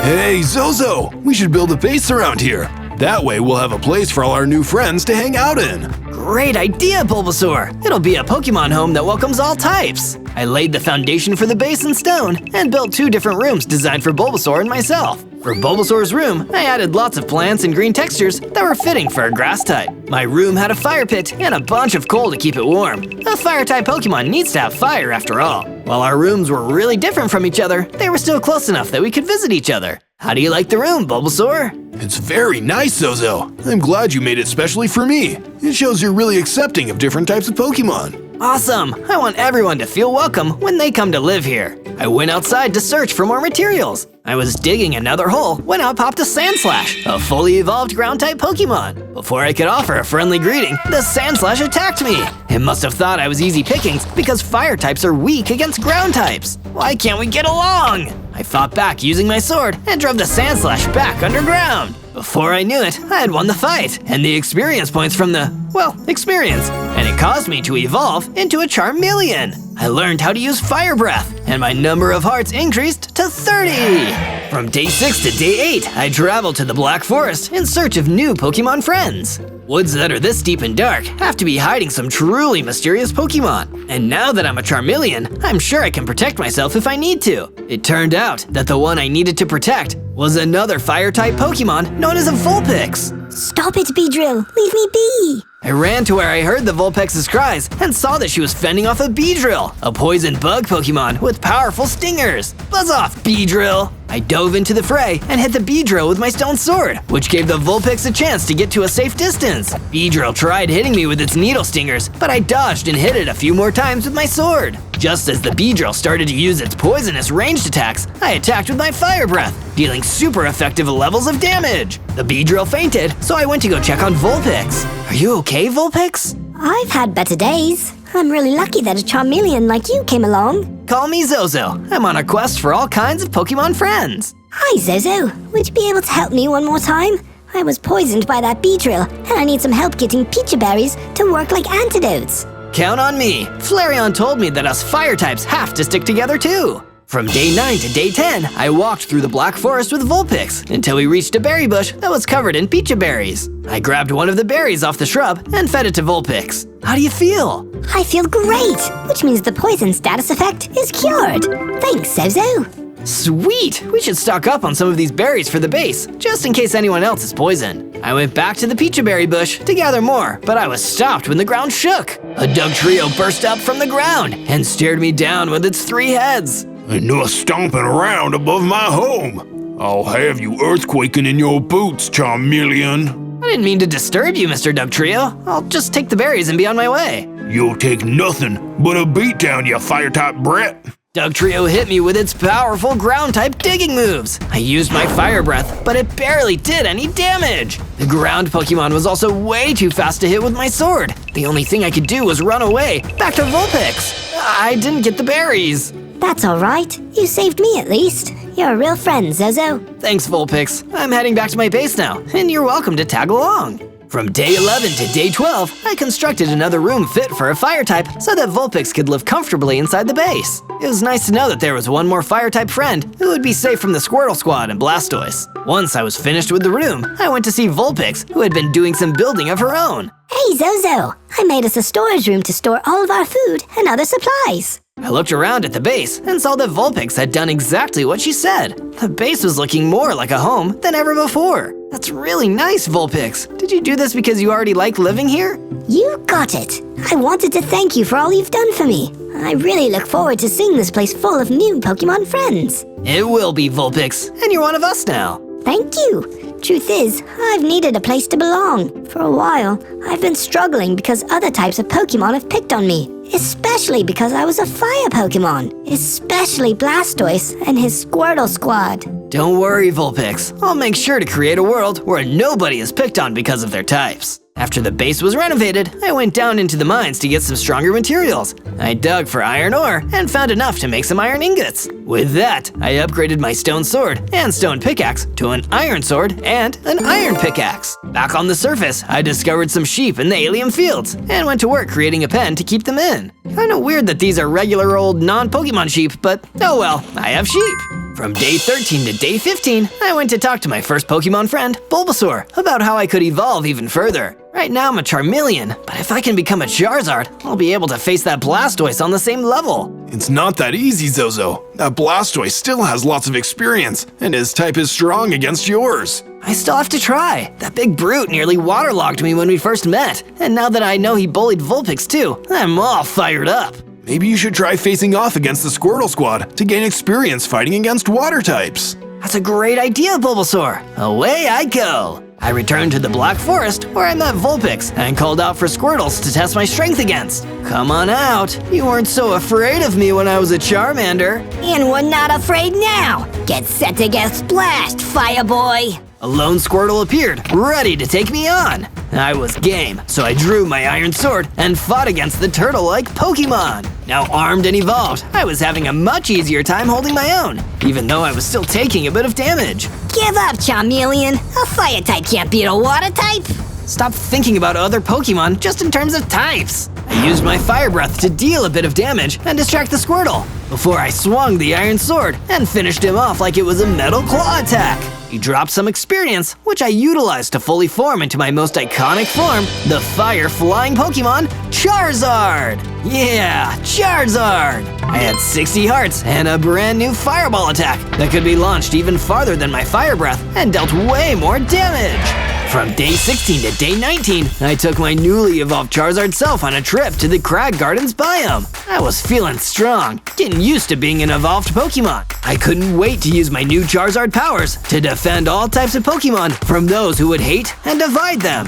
While I was wandering around, I found a book of information. It's like an old-fashioned Pokedex. The inside of the book had a Pokemon article about Charizard and Blastoise. This would probably be worth the read. While both are considered to be powerful and fully evolved Pokemon, Charizard and Blastoise have a number of differences between each other. As a water type, Blastoise is known to be strong in a battle with the fire type Charizard. But even so, Charizard has always been the more popular Pokemon, beloved by trainers and other Pokemon everywhere. This has made Blastoise extremely jealous and obsessed with proving his superiority. I see. So Blastoise started this grudge against other types of Pokemon because he felt weak on the inside. I'd almost felt bad for him if he wasn't causing so much hate. I put the book down and found that I was surrounded by a bunch of Squirtles from the Squirtle Squad. We heard you took out one of our Squirtles and evolved, so we're here to get even. Blastoise is making you do this, isn't he? I guess I'll have to teach you a lesson through battle. I used my Fire Breath attack to hit the Squirtles all at once. Then I used my Iron Sword to deal strong damage to each of them. This battle went very differently than the one when I was a Charmander. Even though I was still outnumbered, I managed to defeat all the Squirtles and make them faint.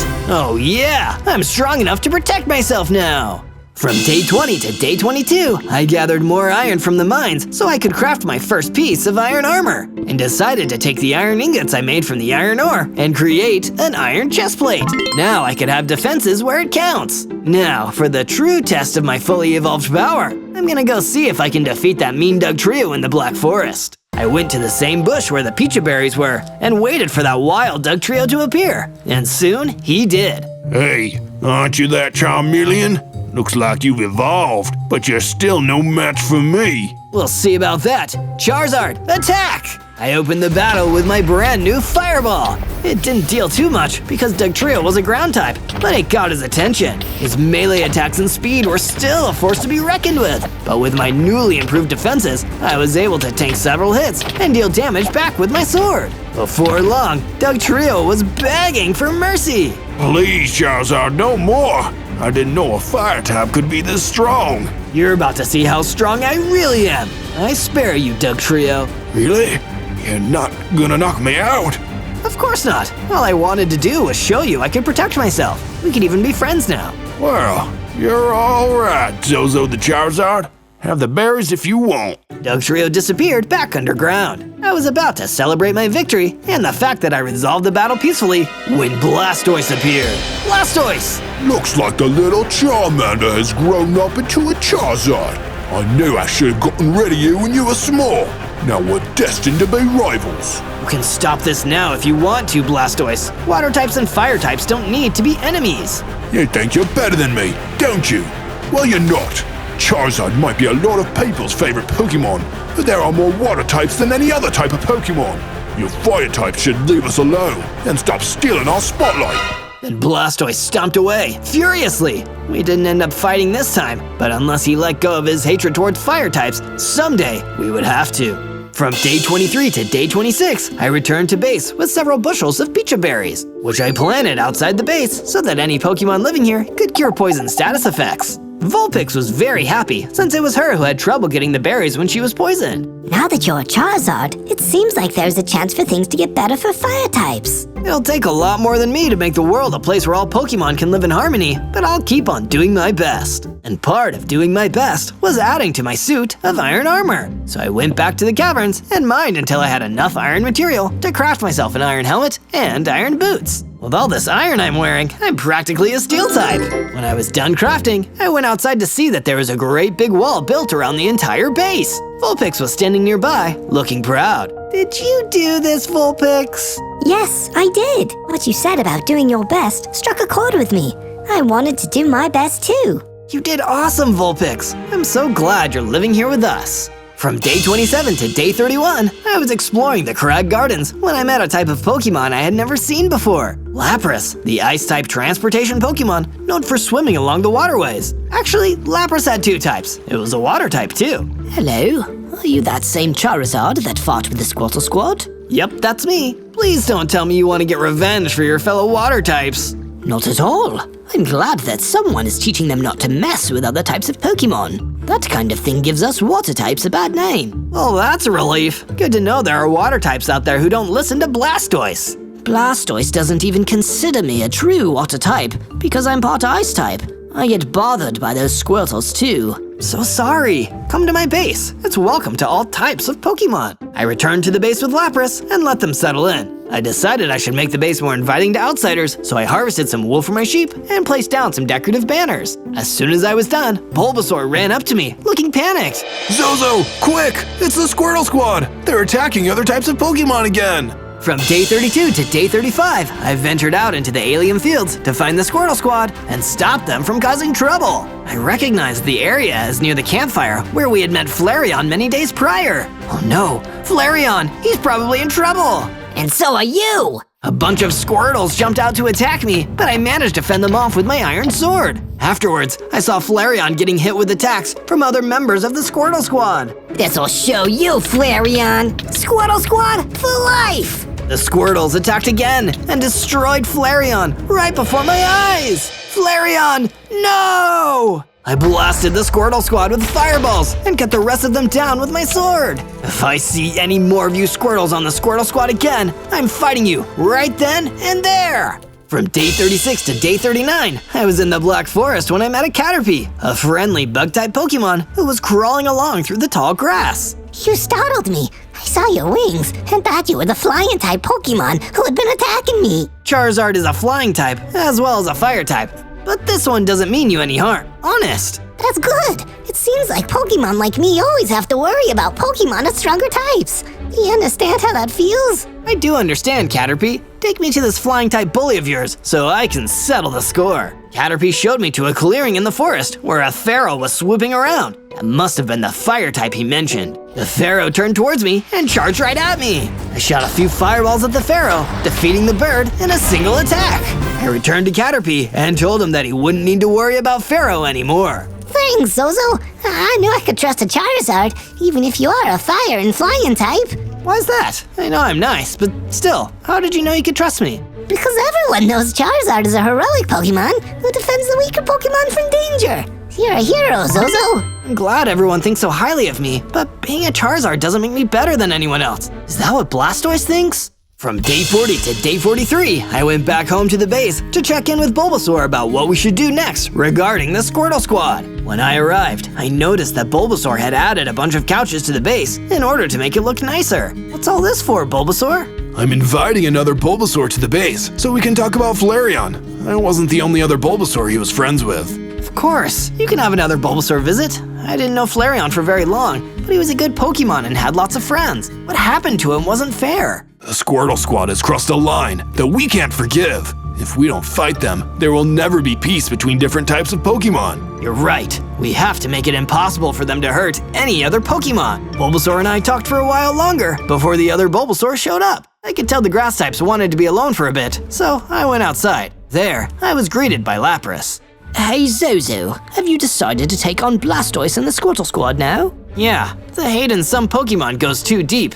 And sadly, fighting might be the only way. If you've chosen to fight, then you should know there are other water types that follow Blastoise's scary beliefs. There is a Gyarados back in the Crag Gardens who is particularly nasty about it. Then I show him a thing or two. If he listens to reason, I'll spare him. But if not, I'll do whatever it takes to keep other Pokemon safe. From day 44 to day 49, I went to the Crag Gardens to seek out the nasty old Gyarados that Lapras mentioned. If Blastoise was gathering together water types to gang up on and hate other types of Pokemon, then I'd need to act quickly before he convinced too many of them. Sure enough, there was Blastoise himself. It was like he knew I'd show up here. Blastoise! I'm through letting you get away with trying to divide everyone. I'm not the problem.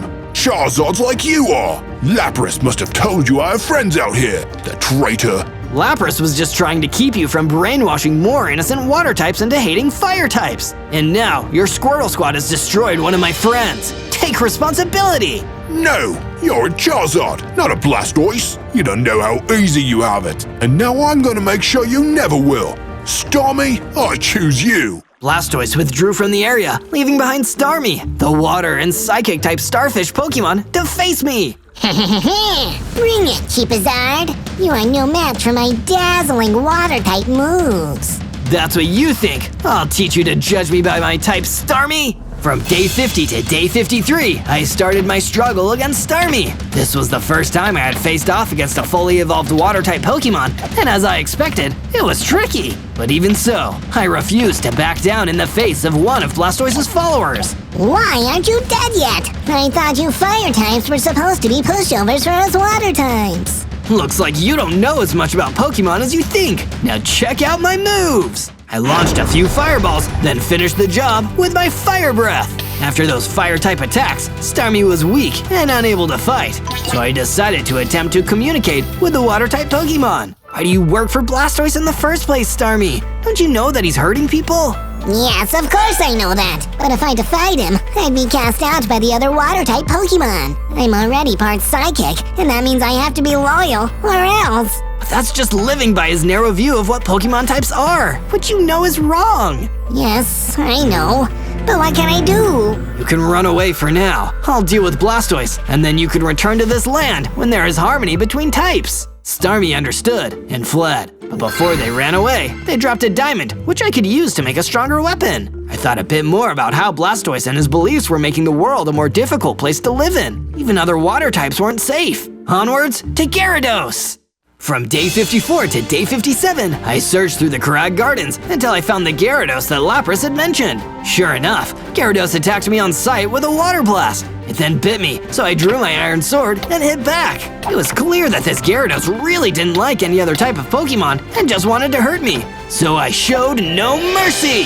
With a blast of my fireball and a strike from my weapon, I took the flying water Pokemon down! When I got back to my base, Lapras was waiting to congratulate me for winning the battle. Now you've seen how far Blastoise has gone to make others believe the same terrible things he does. Yeah, all those water Pokemon, even the Squirtles, are just copying somebody they look up to. But his ideas have been hurting them by making them hurt others, and he won't take responsibility. That's why you're going to have to stand up to Blastoise and show the world that he's actually a loser. You have to succeed where the last Charizard failed. There was a Charizard that fought Blastoise before me? There was, but even defeating his rival didn't remove the hate from Blastoise's heart. Pokemon like him are never happy, even when they succeed. I had no idea how crazy this whole thing was. Blastoise is the worst! From day 58 to day 62, I expanded the farm so it could hold even more sheep. Down below in the mines, I used my iron pickaxe to dig out some diamonds, which combined with the diamond that Starmie had given me, allowed me to craft a heckin' awesome new diamond sword. The diamonds I had left over went towards upgrading my pickaxe from iron to diamond. Once I was done mining, I saw that Bulbasaur had added a brand new fireplace outside. Whoa, Bulbasaur! You made a fireplace even though you're a grass type? Of course! Hanging out with you and seeing how nice you are has made me totally unafraid of fire. Flareon would be so proud of me.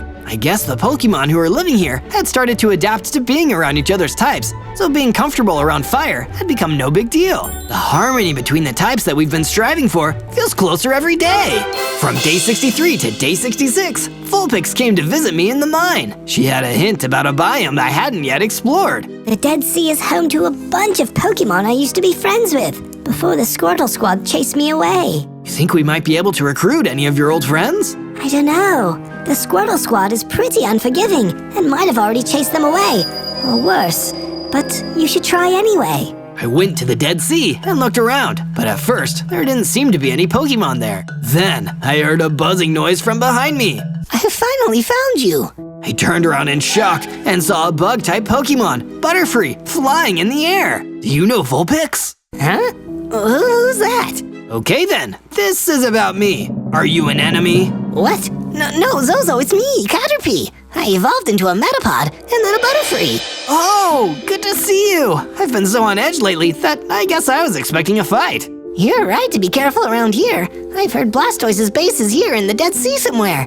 I was looking for it so I could help you out. Well, thanks, Butterfree. I guess I can help you find it while I'm here. From day 67 to day 70, Butterfree and I explored the Dead Sea for any signs of Blastoise and his Squirtle Squad. I appreciate that you remembered me, even after you evolved, Butterfree. You saved me once, and I didn't want to see another Charizard get absolutely washed by Blastoise. This time, you'll win and prove him wrong. Like I always say, I'll do my best. We continued through the Dead Sea until we encountered a wild Raticate, a normal-type rodent Pokemon with an abnormal need to Super Fang us into submission. But instead of running away, I used my Fire Breath to burn the Raticate and scare him off. Yeah, run away! You don't want to fight us! There were so many Pokemon in the world that were quick to jump into a fight, probably because that's what they were used to. Pokemon battles are one thing, but all the fighting and hatred is getting us nowhere. A little bit later, Butterfree pointed out a military-looking fortress. There it is! The Blastoise Fortress! I found it! All right, Butterfree, well done! This is as far as I'll go for now. Feel free to keep exploring, Charizard, but don't do anything reckless. From day 71 to day 74, I decided to head back home to get prepared to face Blastoise while thinking about the Pokemon that had helped me make it this far. And all the subscribers like you that have helped me make it to 1 million subscribers. Remember to search ZOZO for more of my videos. Home isn't far now. Here goes. Kept on walking, but then my progress was halted by the sudden appearance of Blastoise himself. Stormy failed to defeat you. I should have known that dual type was good for nothing. Awful thing to say about one of your supposed friends. You're a real disgrace, Blastoise. No, you're the disgrace here. Taste my water blast. Blastoise hit me with a water energy blast, and it almost caused me to faint. No way! Am I still this much weaker than him?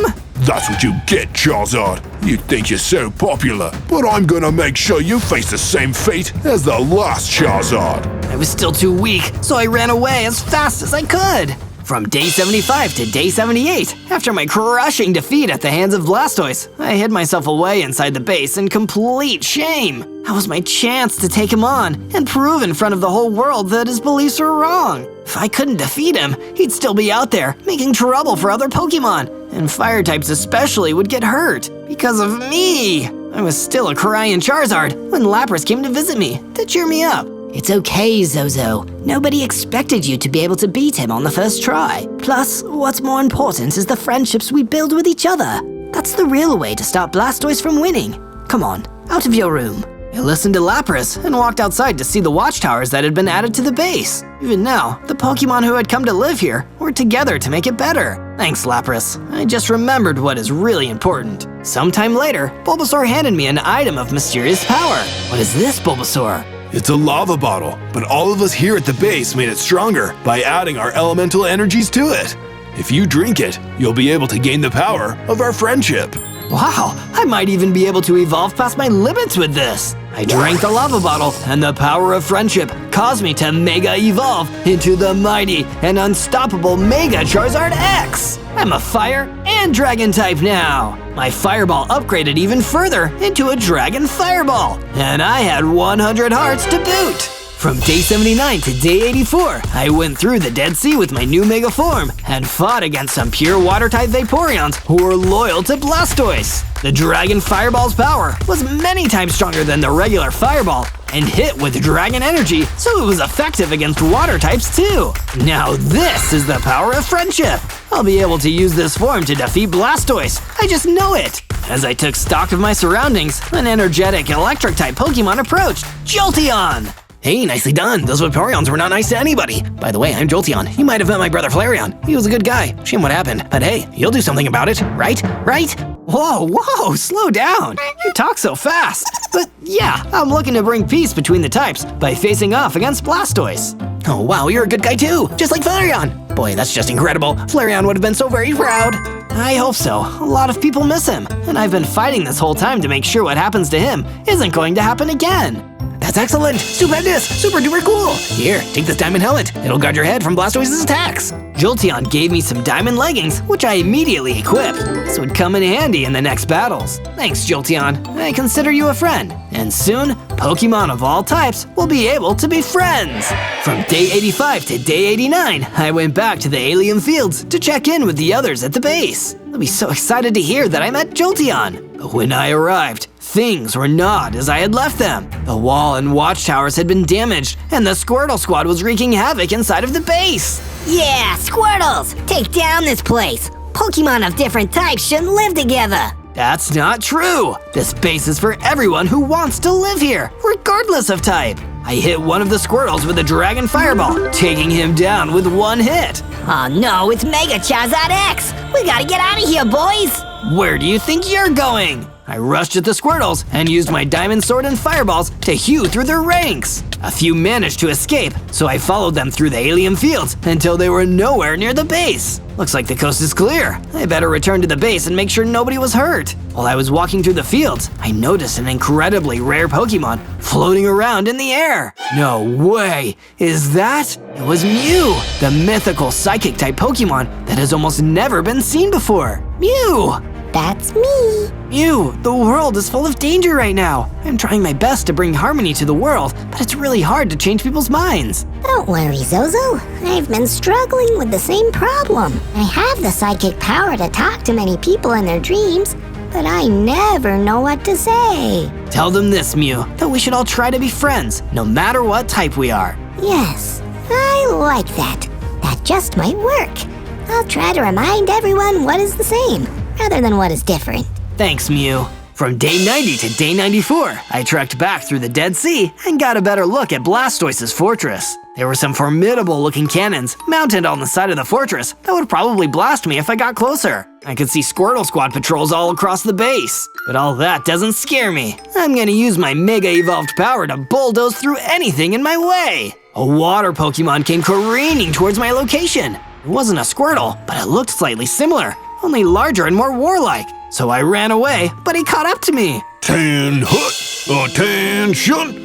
I am Commander War Turtle of the Squirtle Squad. I hear you're the upstart firebrand who is standing in the way of our glorious future. What glorious future? All you guys do is make life harder for anyone who isn't you. That's because water types are the best. We're strong, we're good swimmers, and we're the majority, so everyone should have to do what we want. If what you want is to hurt others, then I can't accept your worldview. Game on, War Turtle! I hit him with my Fire Breath and drew my sword. His defensive shell would be hard to crack, but in Mega Charizard X form, I was fast and I was furious. I hammered him over and over again with melee attacks from my sword. From day 95 to day 97, I continued to chip away at War Turtle's health, but the water Pokemon was resilient. I could see his strength in battle was why he had become the commander of the Squirtle Squad. Well, that, and the fact he's completely bought into all of Blastoise's ideas about different types of Pokemon. War Turtle used a Water Blast. It wasn't as powerful as Blastoise's, but it was still super effective. He followed up with a combo of powerful melee attacks that had me barely hanging on. I guess I've got no choice. I have to use that move. I unleashed Dragon Fireballs, 4 of them! The dragon power caught War Turtle off guard and dealt enough effective damage to put him in his place. Hey, that wasn't a fire type move! What a cheap trick! It's a move I learned through the power of friendship. Someone like you who think a Pokemon's type is all they can be would never understand. Whatever, Zozo. It's not gonna matter when Blastoise brings down the rain across the land and creates a world for water types and only water types. You mean he's even willing to do that? I thought Blastoise was bad enough, but he really can't live in a world where anyone is a different type? It'll be a perfect world. I wish I could have seen it, but I'll settle for that horrified look on your face. Goodbye, Zozo. Enjoy your last few days alive. War Turtle passed on, but he was oddly proud of himself. It was sad that he had bought into his hate so completely, brainwashed until the end. Now that I knew what Blastoise was planning to do, I went to warn the others about the coming flood. On day 98, I said my goodbyes to my friends who were living on my base as I prepared to go and take down the Blastoise who had caused all this trouble. First, Lapras. You can do this, Zozo. Over these last 100 days, you've proven yourself to be a true hero. You will unite the Pokemon world. And then, Vulpix. You can heal the Great Divide, Zozo. I believe in you. You can right the wrongs of this imperfect world. And finally, the first ever friend I'd met here, Bulbasaur. Do it for Flareon, Zozo. It's what he would have wanted.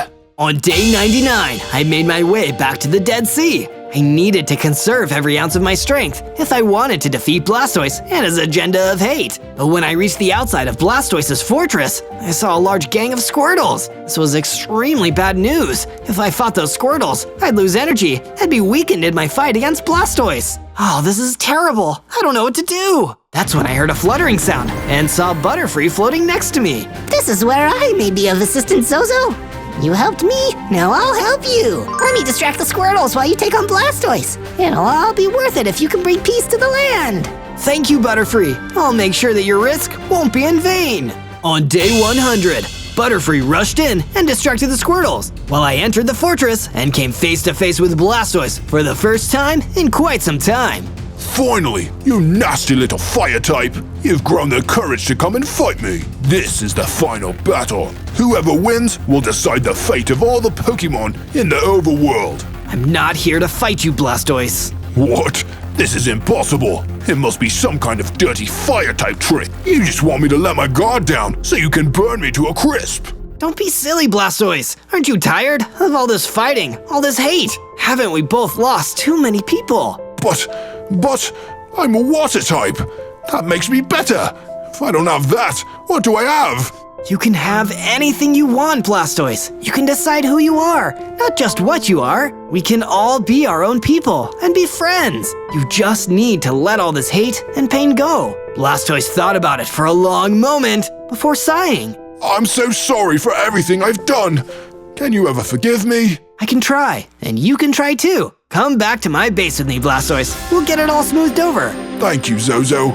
You haven't just saved everyone else, you've saved me too. Just like that, the overworld was saved. Not with violence, but with kindness and understanding. On day 1, I spawned into the middle of the Black Forest as HEROBRINE, Minecraft's spookiest phantom. Well, a baby version of HEROBRINE anyway. But why am I here? I was on some kind of altar with a sinister robed figure standing and staring at me. Yes, my plan worked. This is the growing sign that my powers are growing. Plan? Powers? Who are you? And what's going on here? You don't know the name of your master, boy. I am Dorian, the drowned necromancer, master of the undead. And you are my servant. Servant? I didn't sign up for that. I don't even want to be a ghost. I want to have a body. What you want doesn't matter. Without me, you wouldn't exist. And unless I choose to give you a body in the next 100 days, your spirit will fade away into nothingness. Bow to me, boy. Never! And my name is Zozo. With all my might, I jumped out of the altar and ran off into the forest as fast as I could. I didn't want anything to do with Dorian, the drowned necromancer, and his plan to get more power. I need to work on my plan, getting my body back. When I was convinced that I'd lost Dorian, I hid under a tree for the rest of the day. As a restless spirit, I couldn't even get any rest. being Herobrine sure isn't easy. On day 2, I decided to further explore the Black Forest. It was dark and spooky, the exact kind of place that a scary spirit like me would be summoned. If I wasn't a ghost myself, I'd be afraid of running into a ghost around here. And oh geez, I only have 5 hearts. I thought ghosts were meant to be more durable than this. But I didn't have time to wallow in self-pity for long, because a gang of frightening dreadliches emerged out of the trees. Why is everyone around here so eerie? We serve our glorious master, Dorian, the drowned necromancer. He gave us new life, so we owe everything to him. Oh, that's just my luck!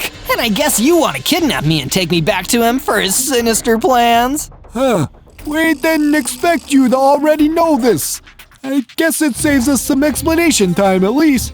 In the name of Dorian, we commandeer your soul! The dreadliches punched me! With no weapons and very low health, I didn't have any hope of fighting back against them. Instead, I turned around and ran as quickly as I could. My soul, my rules! The Black Forest seemed dark and infinite, so at least it wasn't difficult to lose those nasty liches. The downside was that I'd gotten lost myself, and as I wandered through the forest, getting more and more creeped out, I ran into a siren! Oh, another ghost! How exciting! Wait, you can see me? Of course I can see you. I'm a psychic. Sarah the Psychic Siren, General Services. Pleased to meet you. So, you're not going to try to steal my soul like everyone else I've met? Steal your soul? Heck no. I'm a huge supporter of spirits' rights. Come with me, my new ghost friend. I'll introduce you to my boss. Finally, having met someone nice, I followed Sarah the Psychic Siren through the trees. On day 3, Sarah led me through the forest until we came upon a small cottage. A sign outside read, "Psychic Services for all ghosts." Wow, I had no idea this kind of place existed, Sarah. There are more ghosts in this forest than you think. It's got to be someone's job to take care of them and help them along their way. Suddenly, the front door opened and a geomancer stepped out. Zozo, meet my boss, Jerry the Geomancer. Jerry, I found Zozo here wandering through the Black Forest like a restless spirit. He needs our help. Is that a fact? It's nice to meet you, Zozo. Tell me, how did you find yourself in this difficult situation? To be honest, I'm not entirely sure. I was summoned and bound by this guy called Dorian, the drowned necromancer, and he told me that if I didn't serve him, I'd disappear in 100 days. It's got me pretty worried. That's concerning. I've heard of many cases caused by this Dorian fellow, a truly dangerous customer. I'm gonna put Sarah on your case. She'll come and help you build a base and get situated. And together, we'll get your body back. Thank you, Jerry and Sarah. I'm feeling better already. Let's go, Zozo. With the mission to get my body back decided on, Sarah and I journeyed further into the forest to get started. From day 4 to day 5, Sarah and I explored the Black Forest until we discovered an area with a nice, flat terrain. So, Sarah, what do you think we should do first? I'd say cut down a few of these trees. That'll give you some of the wood you need to build a crafting table and a wooden pickaxe. Great idea, Sarah! I cut down a tree and made a crafting table and a wooden pickaxe. From there, I mined enough stone to also create a stone pickaxe, axe, and a stone sword.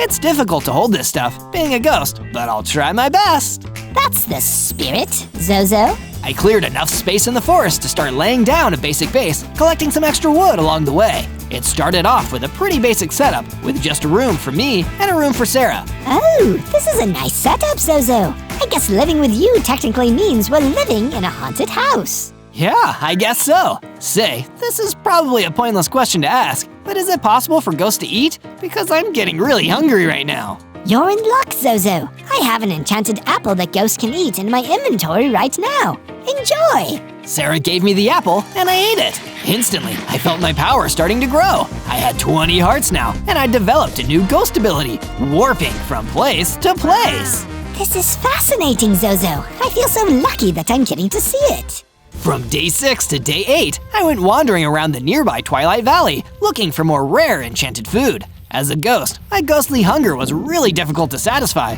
and Sarah didn't know how to enchant more food. It kinda sucks to be a ghost. I still have a lot of the downsides of being human, plus a bunch of new downsides. But while I was wandering around the valley, I heard some commotion and ran in to see what was happening. Maybe I can help someone. In the distance, I saw a Vindicator Chef, one of the most powerful types of chefs in the world, being attacked by a nasty gang of skeleton vanguards. A chef, huh? What a stroke of good luck. I used my new ghost power to warp over there and pulled out my stone sword. With all my focus and determination, I fought all of the skeleton vanguards until none remained. It was only me and the Vindicator Chef. You saved my life, sir. I owe you a great debt. What is your name? I'm Zozo. Zozo, a strong name for a strong hero. I am Victor, Victor the Vindicator Chef. And if you do a favor for me, I will repay your kindness by any means necessary. That sounds like a good deal. What kind of favor would you like me to do? Follow me, and I'll show you. I followed Victor the Vindicator Chef deeper into the Twilight Valley, excited to get him on my side. From day 9 to day 10, Victor took me to a clearing in the valley where a huge mutant skeleton was waiting. Oh geez, that thing is a monster! You want me to defeat a mutant skeleton? I believe in you, Zozo. Seeing you take down all those skeleton vanguards makes me completely confident in your ability to slay this beast. Go forth! Thanks for the vote of confidence, Victor. I steeled myself as best as I could and warped over to the mutant skeleton. It immediately started attacking me, and I started attacking it back. But my attacks were barely doing anything, and its attacks were taking way too many hearts off of me. I gotta get out of here. I warped away from the fight and ran back to Victor, telling him the disappointing news. Oh, well, I'm sure you tried your best nonetheless. I suppose we'll go our separate ways. No, hear me out. I could really use a Vindicator Chef back at my base. You're the only type of chef who can cook the type of enchanted food I can eat. How about you stay at my base, and I promise I'll come back and defeat this mutant skeleton when I'm strong enough. That sounds like a good deal to me. Lead the way, dear Zozo. From day 11 to day 12, I returned to the base with Victor the Vindicator Chef. I know it isn't much, but it's home. I'm going to make you a room. Thank you, Zozo. I'll get working on a little something of my own in the meantime. I got to work, gathering up new materials, and started building a new little bungalow for the Vindicator Chef to stay in while crashing at my base. What do you think, Victor? This is a nice little room, Zozo. Thank you. And you can come and see what I made for you, too. Go and check your room. I walked over and saw that Victor had made a high-end kitchen in my base. Perfect for cooking up the kind of enchanted food I could eat. This is amazing, Victor. I'm getting hungry just looking at it. But the kitchen is only one side of the equation, Zozo. I need some good quality ingredients. Perhaps we should build a farm on the base. That's another excellent idea. I decided to build a little enclosure and went out into the Black Forest where I found a bunch of chickens. It wasn't hard to herd them back to my base. I can taste the eggs and fried chicken already.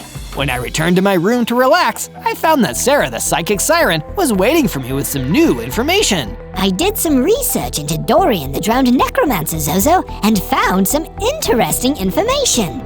He used to be a flesh and blood necromancer, terrorizing the overworld by raising the undead, until one day the people rose up and drowned him in the ocean. Somehow, Dorian returned, and he's been acting on his evil plans ever since. Wow, this guy is really scary. From day 13 to day 15, I returned to Sarah once again and asked her what she thought I should do in order to get my body back. Right now, Zozo, knowledge is power. The more we can find out, the more likely we'll be able to help you get your body back. Head out to the Twilight Valley and see what you can find out. That's an excellent idea, Sarah. I journeyed out into the Twilight Valley, which reminded me of the time that I'd failed to defeat the mutant skeleton. Why is nothing ever easy around here? But my difficulties were only just getting started. One of the Dreadliches who worked for Dorian the Drowned Necromancer came from behind me, ready to fight me.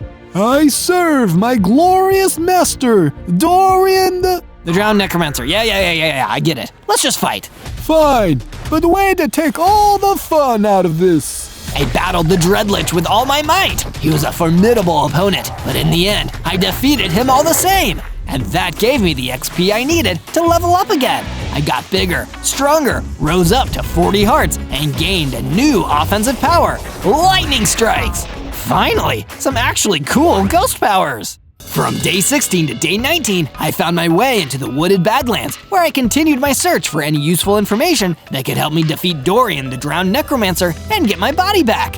During the first couple days of my search through the Badlands, I didn't find anything. But on day 19, I happened upon a dusty, old book hidden out of the way. Yay, reading! I love that! But it wasn't just a fun reading experience that would engage my imagination, it was also a book that contained some critical information about Dorian the Drowned Necromancer. It read, like all cardinal undead, the drowned necromancer has a beard of ice. Therefore, he must spend most of his time in the freezing cold, and he has a severe weakness to fire. So that's two useful pieces of information. Dorian has a weakness to fire, and he must be hiding somewhere cold. I can't wait to tell Sarah about this. But my celebration was short-lived, as suddenly a couple of dreadliches ambushed me, trying to get revenge for their friend I defeated back in the Twilight Valley. Thankfully this time, I had the power of ghostly lightning in my hands. I fired some lightning bolts at the dreadliches until they were destroyed. I'm getting my body back no matter what. From day 20 to day 22, I continued through the wooded Badlands, feeling strong and confident about all the information I'd found recently. I ran into a nasty gang of hungry spiders and used my new lightning ability to zap them. These spiders are hardly a threat to me now. I decided that now was the perfect time to upgrade my gear, too. I searched until I found an underground cavern and looked around until I found some iron ore. I mined the ore and smelted it into some ingots, creating an iron sword and an iron pickaxe. Now I'm stronger than ever. Come to think of it, I have some unfinished business to take care of now. Remembering the debt I owed to Victor the Vindicator Chef, I returned to the Twilight Valley and hunted down that scary mutant skeleton I'd agreed to defeat. When I saw the mutant skeleton, I first unleashed a lightning strike, stunning it. Then I ran in and struck it again and again with my new iron sword until it was no more. A HEROBRINE always pays his debts. From day 23 to day 26, I returned to the base to let Victor the Vindicator Chef know that I had paid my debt to him by defeating the mutant skeleton. I can see that you've gotten strong, just like you promised you would. That's right, and I plan on becoming even stronger, Victor. They'll start calling me Victor too, because I won so many battles. But that's my name, Zozo. Won't that get confusing? True. I guess I'll just stick with Zozo. After my talk with Victor, I went to the underground cavern where I could mine for more iron. With my iron pickaxe, I was able to mine the iron ore in no time. In the same area, I found a treasure chest with a bunch of iron ingots that I could use to craft a full set of iron armor. I'm like a ghostly knight. I went back above and went to see Victor the Vindicator Chef again. He said he had some news to share with me. Zozo, I've made an addition to the base that I think you might really enjoy. He showed me a relaxation room that was perfect for ghosts like me. You did a really good job on this, Victor. We ghosts might not be able to rest in peace, but at least now we can relax about it. It was no trouble at all, friend. From day 27 to day 31, I was out exploring the same area of the wooded Badlands where I defeated the dreadliches. I came across a farmer who was jumping for joy at the sight of me. That's not the usual reaction people have for HEROBRINE, so I went over to ask why he was in such a good mood. What's got you so happy, Mr. Farmer? It's because of you, Zozo. Those dreadliches were a real snake in my boot. But ever since you defeated them, I've had no worries. Glad to hear it. Slaying evil monsters and improving lives is totally my thing. Well, there is one small worry. When those dreadliches were still around, one of them scared off all my sheep. I needed them for wool. I'll help you out. You can even come live at my base if you'd like. That sounds pretty keen, Zozo. I led the farmer back to the base, then set off through the Black Forest to find some sheep so I could gather the wool that the farmer was looking for. Taming them was easy enough, and soon there was enough wool to go around. Afterwards, I decided to do some decorating. These HEROBRINE banners will show the mobs that this base is home to one mighty ghost. With the decorations done, I found Sarah the Psychic Siren waiting inside.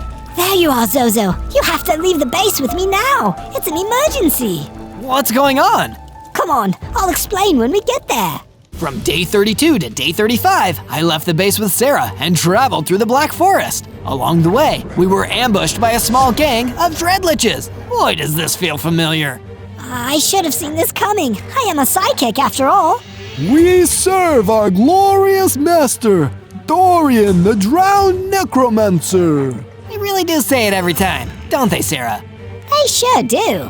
Hey, don't diss our catchphrase. or we'll have to get mean. Well, meaner.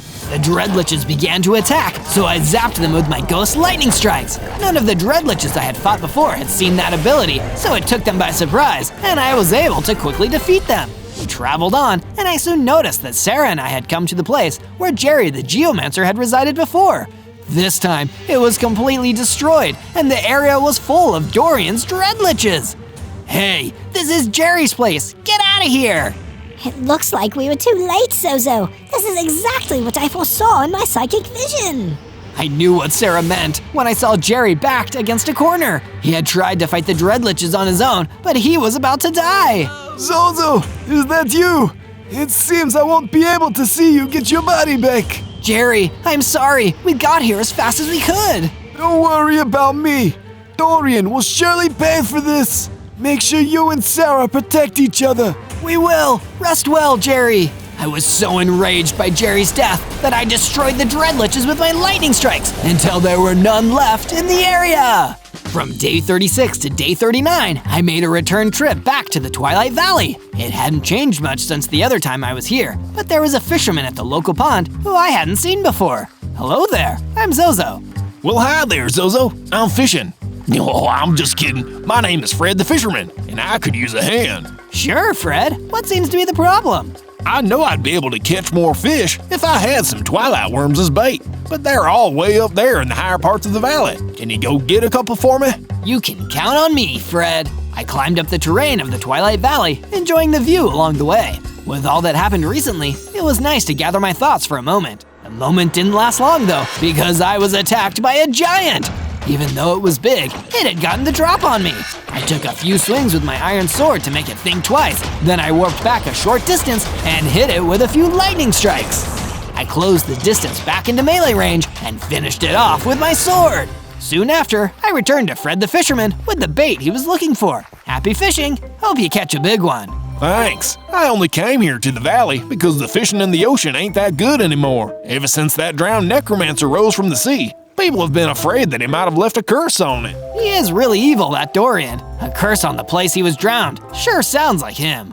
From day 40 to day 43, I was looking at the base after coming home from my short journey and noticed that it had been redecorated to look even spookier, which for ghosts and spirits is incredibly cool. This place looks amazing. I predicted that you would like the changes, Zozo. Sarah, was this you? I do like it, but what was the occasion? I wanted to invite some of my siren sisters to come live at the base. The new look is so they'll feel right at home. Is that all right with you? Of course! If the other sirens are anything like you, then we'll all get along nicely. A while later, the other sirens that Sarah had mentioned arrived at the base. It was right at the time she had predicted that they would arrive. Hello everyone! Make yourself at home. Friends of Sarah are friends of mine. Thanks for being so understanding, Zozo. Living at this base together always works out when we compromise. Sure, the more the merrier. Soon after I greeted the sirens, the farmer who was also living at the base approached me so that we could talk. Well, hey there, Zozo. You're just the ghost I was looking to see. I have another job for you, if you're willing. Of course, I'm always willing to help a farmer in need. I heard from some other farmers that there is a mutant Enderman running around and ruining everyone's crops. If you could take care of that mob, you'd be helping farmers everywhere. You can count on me. From day 44 to day 49, I took up the farmer on his request and traveled to the Taiga Mountain. That mutant Enderman who was causing problems had to be around here somewhere. But it wasn't just mobs I had to worry about. Dorian was here on the mountain too, alongside a mutant zombie. Well, well, well, if it isn't the HEROBRINE who defied me. How has the spirit been faring? You're probably close to fading away into nothingness by now. You wish, Dorian. My ghost form has only gotten more powerful, and I will use everything I have to get my body back. Easier said than done, Zozo. You really think getting your body back will be so simple? I was counting on your ghost to become a vengeful spirit. Wait, what do you mean? Do you think the restless dead can return so easily to the way they used to be? Why do you think I still carry the curse of undeath after the villagers drowned me? It's because there is no way back to life for us evil spirits. It can't be. Have I been getting stronger for nothing? Yes, embrace your rage and frustration. Become the monster HEROBRINE and forget about reclaiming your body. My undead will help you become what you are meant to be. Dorian the drowned necromancer disappeared into a fog, leaving behind the mutant zombie to battle me. From day 50 to day 53, I started my battle against the mutant zombie that had been sent against me. My lightning strikes were proving effective, but because of what Dorian the drowned necromancer had said, I was starting to get worried about using my ghost powers. I switched my sword and hacked away at the mutant zombie. I didn't use my warp or my lightning strike. It made the fight a lot harder, but I had to believe that I was more than just the monster HEROBRINE. I am going to get my body back, no matter what. The mutant zombie was defeated after a big struggle, and it dropped a spellbook once it was defeated. I took a moment to examine it, and I saw a flashback to Dorian's revival. He had just emerged from the ocean as a drowned necromancer and was looking to get revenge on the people of the world for what they did to him, casting down lightning strikes in his wrath. He researched the legends of other powerful undead beings, and he eventually came across the story of HEROBRINE. It looked like he didn't just steal my body to make me into a ghost. He wanted to make me just like the dangerous and evil HEROBRINE from the stories. Maybe then, he'd finally have someone else as tortured and wicked as himself to hang out with. From day 54 to day 57, I resumed the farmer's quest to stop the mutant Enderman in the Taiga Mountain. I found the mob in the process of a rampage, and with some nervousness, I approached. Can I actually defeat this mutant Enderman without my ghost powers? The mutant Enderman sprinted at me and swiped at me with its powerful limbs. My hearts were getting low, and I was still weakened from the fight with the mutant zombie. Is that all the great HEROBRINE can do against me? I thought you were more powerful. That's what the story said. Believe everything you hear. I may not be the same HEROBRINE that is feared by everyone, but I am HEROBRINE myself. When I said it out loud, it made sense. I could use my ghost powers because I was the one in control of them, and I was using them to help. Take this! Ow! Lightning strikes hurt! I thought I could be the scariest, but now I'm done for! My ghost powers made short work of the mutant Enderman. He dropped an item upon his defeat, which turned out to be an antler headdress. With this headgear equipped, all of my attacks would gain greater knockback. What a neat upgrade. I returned to the farmer at the base and told him that I had defeated the mutant Enderman. It seems that I can always count on you, Zozo. As a reward for getting rid of that mutant Enderman, I'll tell you a secret about Dorian the drowned necromancer. What do you know about him? I was there when the villagers drowned him in the ocean. His last words were a curse to everyone. He said, "Soon you'll all feel the loneliness that I have felt." What did he mean?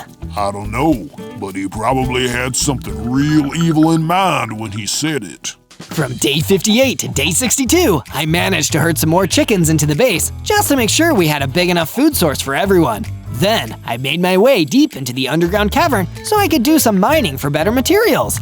I used my iron pickaxe to dig until I struck diamonds and mined myself enough to create a diamond pickaxe. I equipped the new tool and kept mining diamonds until I had enough to craft a diamond sword, leggings, a chestplate, and boots. This new weapon and armor would serve me well in battle against the undead forces of Dorian the drowned necromancer. With my first pieces of diamond armor and gear in tow, I returned to the base, and there were now floating lanterns of ghost lights around the base. I even found that a new room had been added. Sarah had been hard at work, making our haunted house into a haunted home. This is just my way of saying thanks, Zozo. You've really been a friend to everyone after we lost Jerry the Geomancer.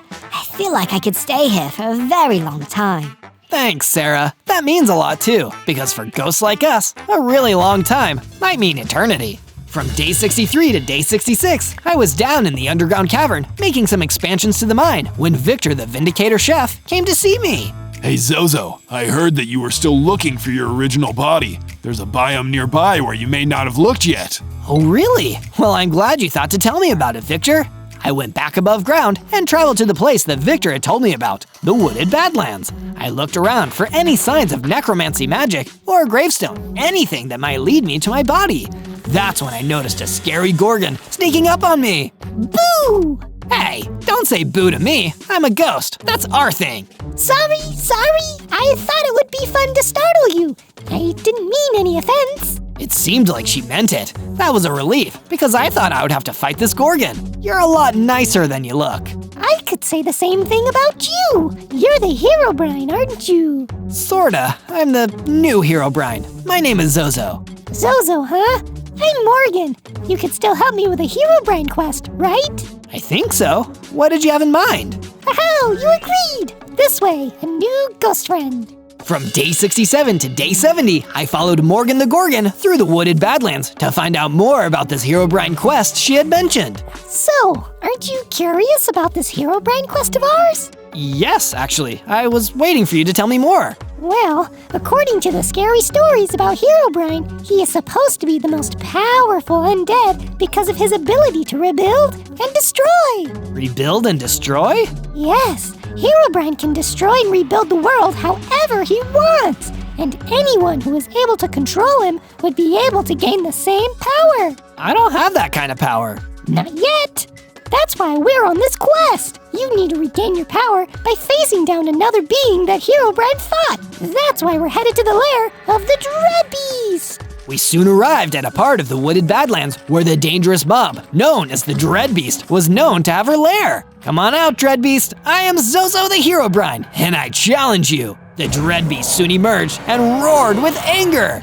You think you're HEROBRINE? Please, I battled the real HEROBRINE in the past. You'll never be as powerful a ghost as him. We'll see. The Dread Beast charged in, but I knocked her back with a couple slices from my diamond sword, combined with the increased knockback from the antler headdress. She tried to resist and charge at me, but I warped out of the way and brought down lightning strikes until she was defeated. From day 71 to day 74, I thanked Morgan the Gorgon for helping me learn more about the HEROBRINE from the stories and left her to travel further across the wooded Badlands in search of my body. I was starting to get the hang of this new spooky HEROBRINE story, and I was also starting to think it was going to end up being a pretty good one. But it's not the only story that you can find on this channel, so you should look for my other videos by typing ZO into the search bar. I arrived at a rundown structure in the middle of the wooded Badlands. I thought it maybe had something to do with how my old body might have lived. Yeah, I can feel it. I was definitely here before I was a ghost. But that's what you are now, so why try to go back? Dorian, it's you. Still chasing after the past, Zozo? You will become my HEROBRINE, and I will use your powers to rebuild a world where everyone is as lonely as I've been. That's a terrible thing to do, and I won't let you get away with it. I tried to lightning strike him, but he was immune to the damage. When I swung my diamond sword, he struck back with his own weapon, doing far more damage than I could do to him. Fool, you actually thought I wasn't prepared to fight you. You'll get a bit stronger, but your ghost form will still fade away. Before then, I do hope you help me achieve my lonely world. What else do you have to continue on for? Dorian, the drowned necromancer, spared my ghostly life, probably because I was still important to his plans. One thing's for sure, I need to get stronger than he ever imagined I could be.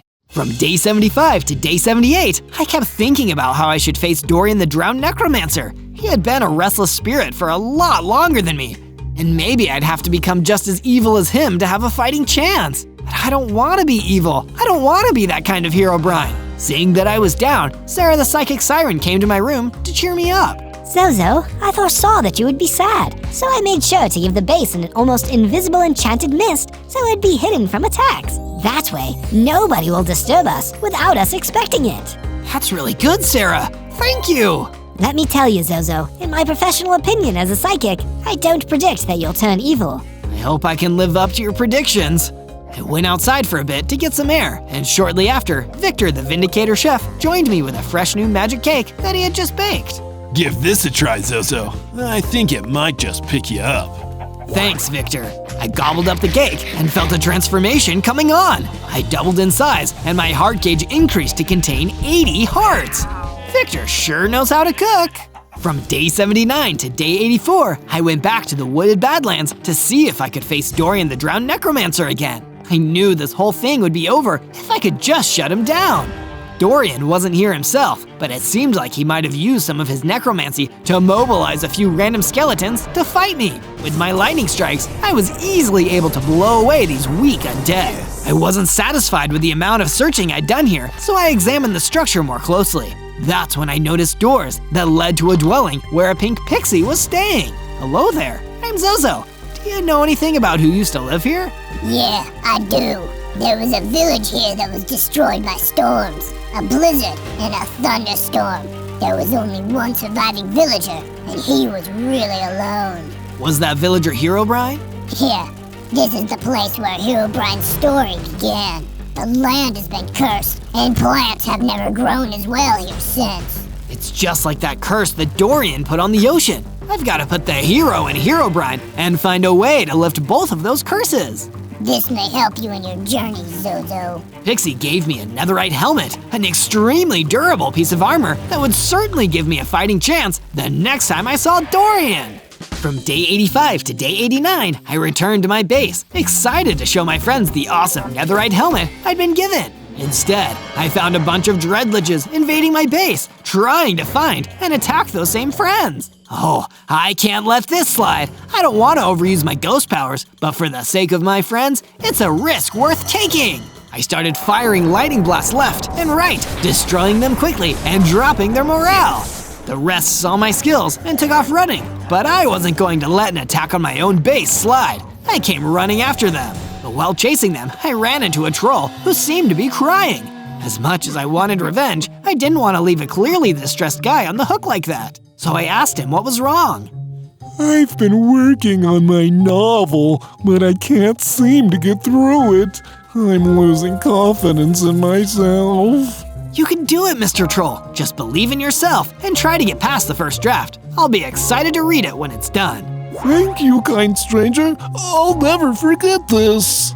From day 90 to day 94, I followed the surviving dreadliches into the snowy plains. It was freezing. I remembered what I had read about Dorian before. He needs to be cold. He must be hiding somewhere out here. I'm on his territory now. But I couldn't afford to worry about that just yet. I needed to track down and defeat those liches. Eventually, I caught up to them. They must have gotten exhausted and stopped. I finally had my chance. You guys are gonna pay for attacking my base. Oh, Zozo, you're so naive.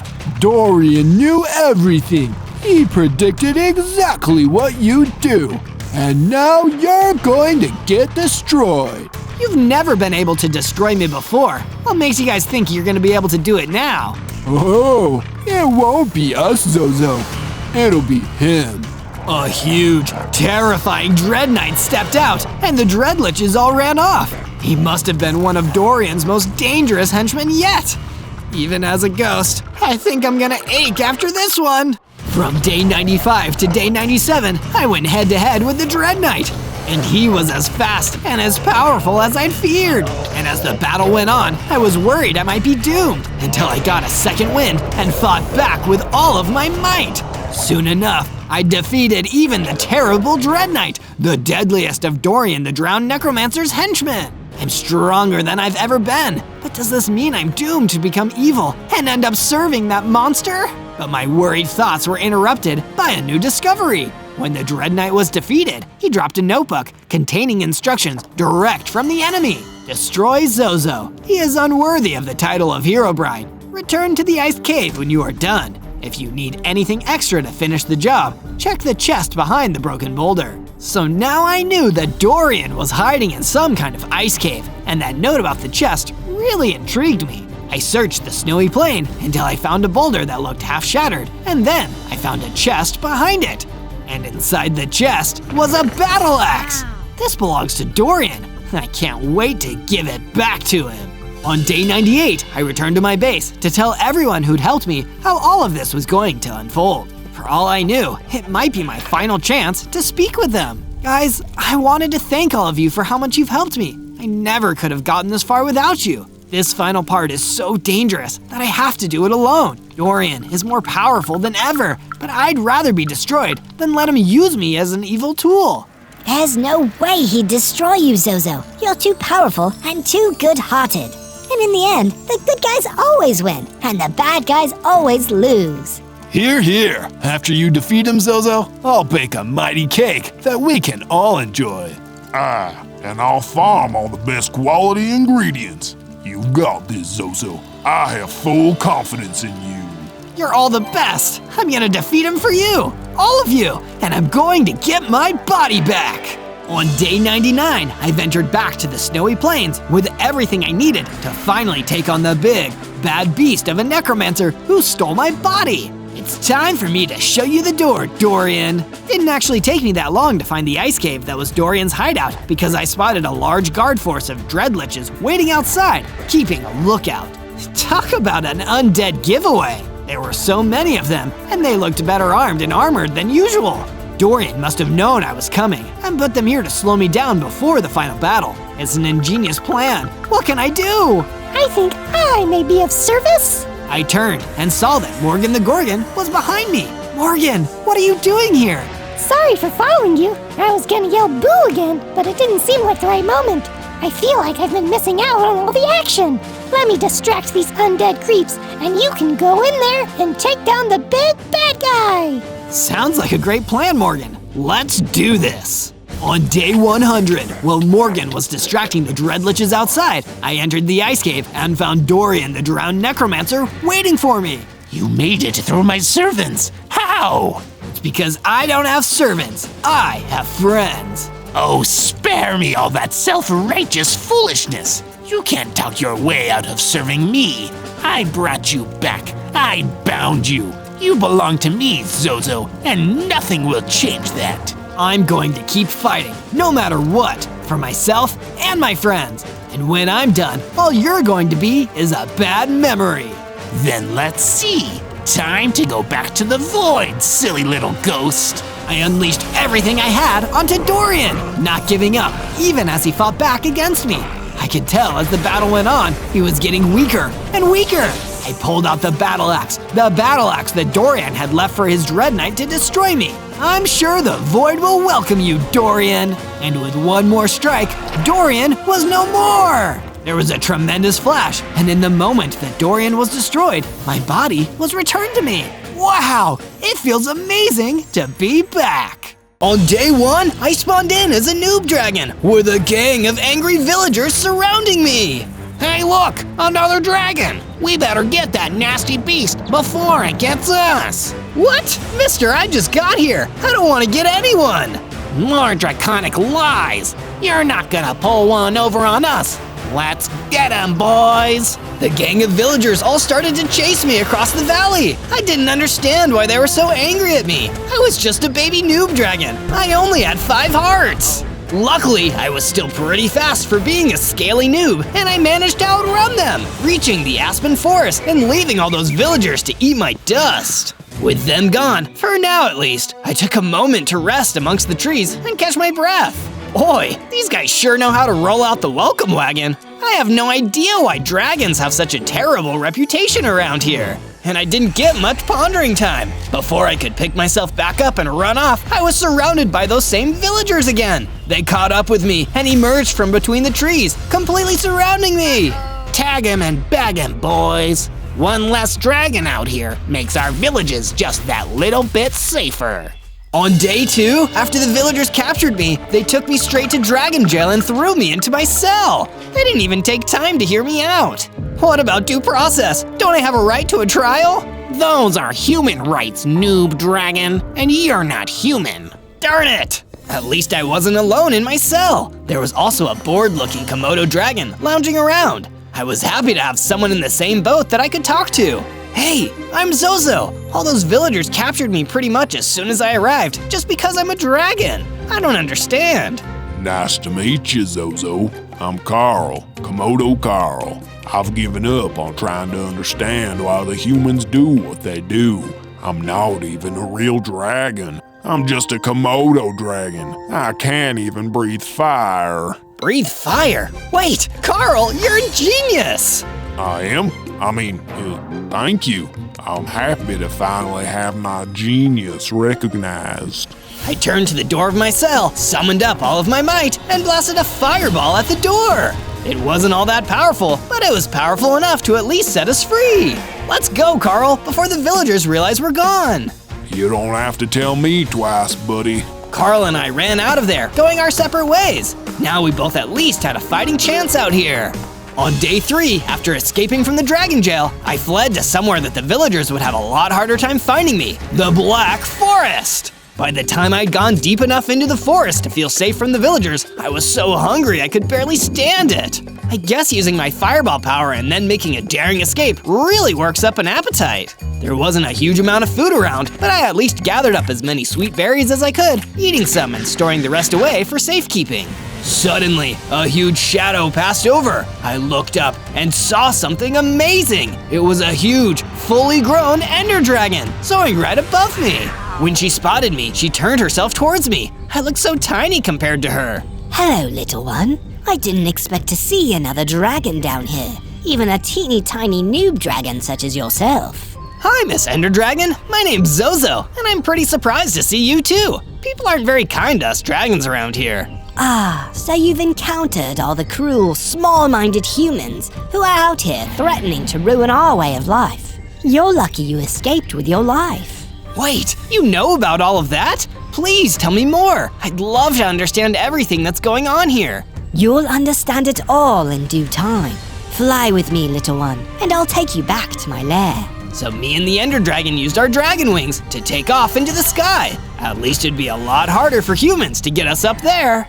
From day 4 to day 5, I flew with the Ender Dragon all the way back to her draconic lair in the wooded Red Rock Mountains. As we flew over, I noticed that there was an unusual number of Endermen wandering around the mountain. I figured they must have been there with the Ender Dragon. We touched down near the top of the mountain, and that's when the Ender Dragon started telling me her story. You see, Zozo, we dragons once ruled this whole world. The natural home of all dragons is the end, but the end isn't a very vibrant place. Instead, we dragons came here and helped lift up this world to greatness. But some creatures, especially the humans, were ungrateful for everything we did for them. They decided instead to hate us and hunt us to near extinction just because we're the rightful rulers of this world. That sounds horrible! What can I do to make it all right again, Miss Ender Dragon? We must reclaim our territory, piece by piece, Zozo. You can start by finding a good place to build a base. Here, take these tools. The Ender Dragon gave me a set of stone tools, and I flew off again. I searched from the skies until I came across a Guiana shield biome. This seems like a good place to hang my hat. I flew down and started using my stone axe to clear trees and make space for my base. This also gave me enough wood to make a decent start on actually building it too. I took a break from my building to appreciate the scenery when I saw a gang of villagers wandering through the forest, searching for me. I swear I saw a dragon fly through the sky around here. We need to find it before it does any damage. But this time, I wasn't going to settle for being captured. I blew another fireball and it exploded right next to them. They scattered immediately after that. Then, I leveled up thanks to me using my dragon skills. I had 10 hearts now and I'd gotten bigger. Not as much of a noob now, am I? From day 6 to day 8, I was exploring more of the Guiana Shield when I happened upon a sad-looking raccoon wandering through. Hey raccoon, is everything okay? You look a little glum. Of course I look glum. My home just burnt down. I'm the only one who got out. Oh no, that's terrible. I'm so sorry. What happened? Was someone being careless with matches? No, someone else did it, or something. And I know I'm not the only one. There are a lot of incidents like this. Some places getting burned. Some folks are getting poisoned. You better be careful out there. And with that, the raccoon wandered off. I knew even more now that something horrible was going on out here. But was it something I could fix in less than 100 days? The day after, the Ender Dragon returned, floating in the sky. She had some things to say to me. Zozo, I'm afraid I have grave news. The humans are working together with some of the other creatures to wipe us dragons out completely.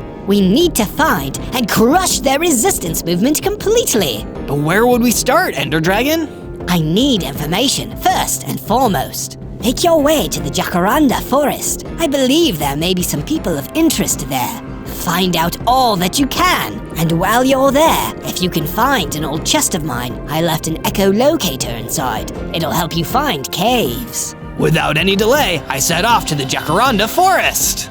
From day 9 to day 10, I flew away from my base and made my way towards the Jacaranda Forest. hoping to find some information and, if I was lucky, the Ender Dragon's old chest. I landed in the forest and started searching. Thankfully, it didn't actually take me long to find the chest that the Ender Dragon told me about. Plus, thankfully, there was an angry Crimson Phantom guarding it. The owner of this chest told me I could have what was inside it, sir. Oh yeah? Well, I don't care.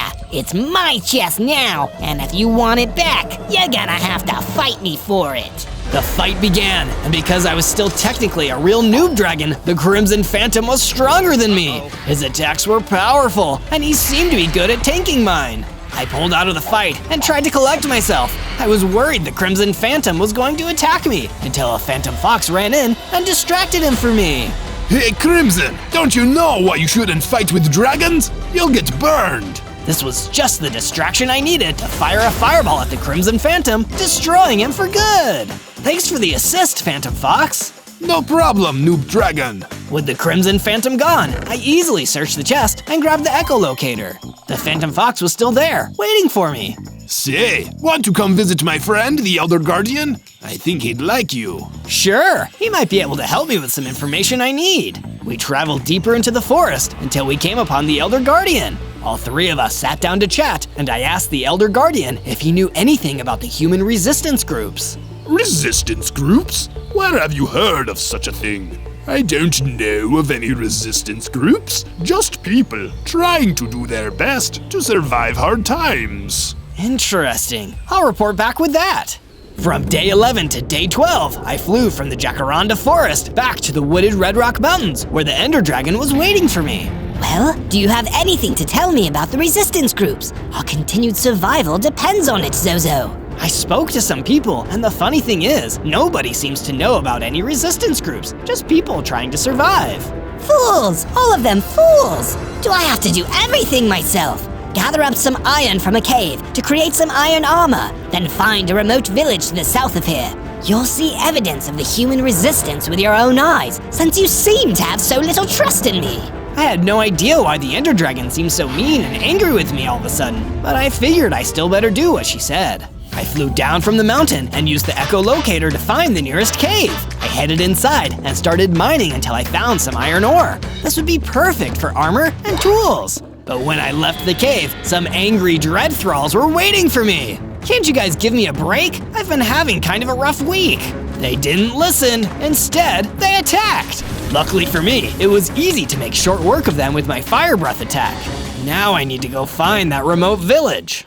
From day 13 to day 15, after searching for a couple of days, I found the remote village that the Ender Dragon told me about. But it seemed so peaceful. It was a small, isolated community guarded by a single iron golem. They didn't even seem bothered by me being there, like the villagers that had first imprisoned me. A lot of what the Ender Dragon told me doesn't seem to add up. Something's wrong. I need to get out of here and find out the truth. From day 16 to day 19, I flew back to the wooded Red Rock Mountains to get some straight answers out of the Ender Dragon, only to find that she wasn't there. This whole situation just keeps getting weirder and weirder. I'm starting to get a little worried, honestly. I flew back to my base, turning this whole thing over in my mind, when I noticed someone was already at my base, waiting for me. It was one of the villagers from that little remote village that the Ender Dragon made me stake out. Oh gosh, I hope you're a nice dragon, because that evil Ender Dragon is attacking my village, and I need some help. Wait, the Ender Dragon? Oh no, don't worry, I'll go over there right away. I flew back to the remote village and saw, to my horror, that the villager was right. The Ender Dragon was flying above, destroying everything. I flew in and tried to reason with her. Ender Dragon, why are you doing this? These people aren't part of the resistance. You gullible fool! You barely deserve to call yourself a dragon. There is no resistance. There are only we dragons and all inferior species. You can either be with me or against me. I'm not going to let you hurt innocent people, Ender Dragon. Then you're against me. The Ender Dragon blew one of her poisonous purple fireballs at me, and everything went black. From day 20 to day 22, I woke up from being knocked out and found that the Ender Dragon was gone. But she'd also destroyed the entire village and left no survivors. Except for one iron golem, who was left without anything to defend. I feel terrible. It was my duty to defend them, and now they're all gone because of me.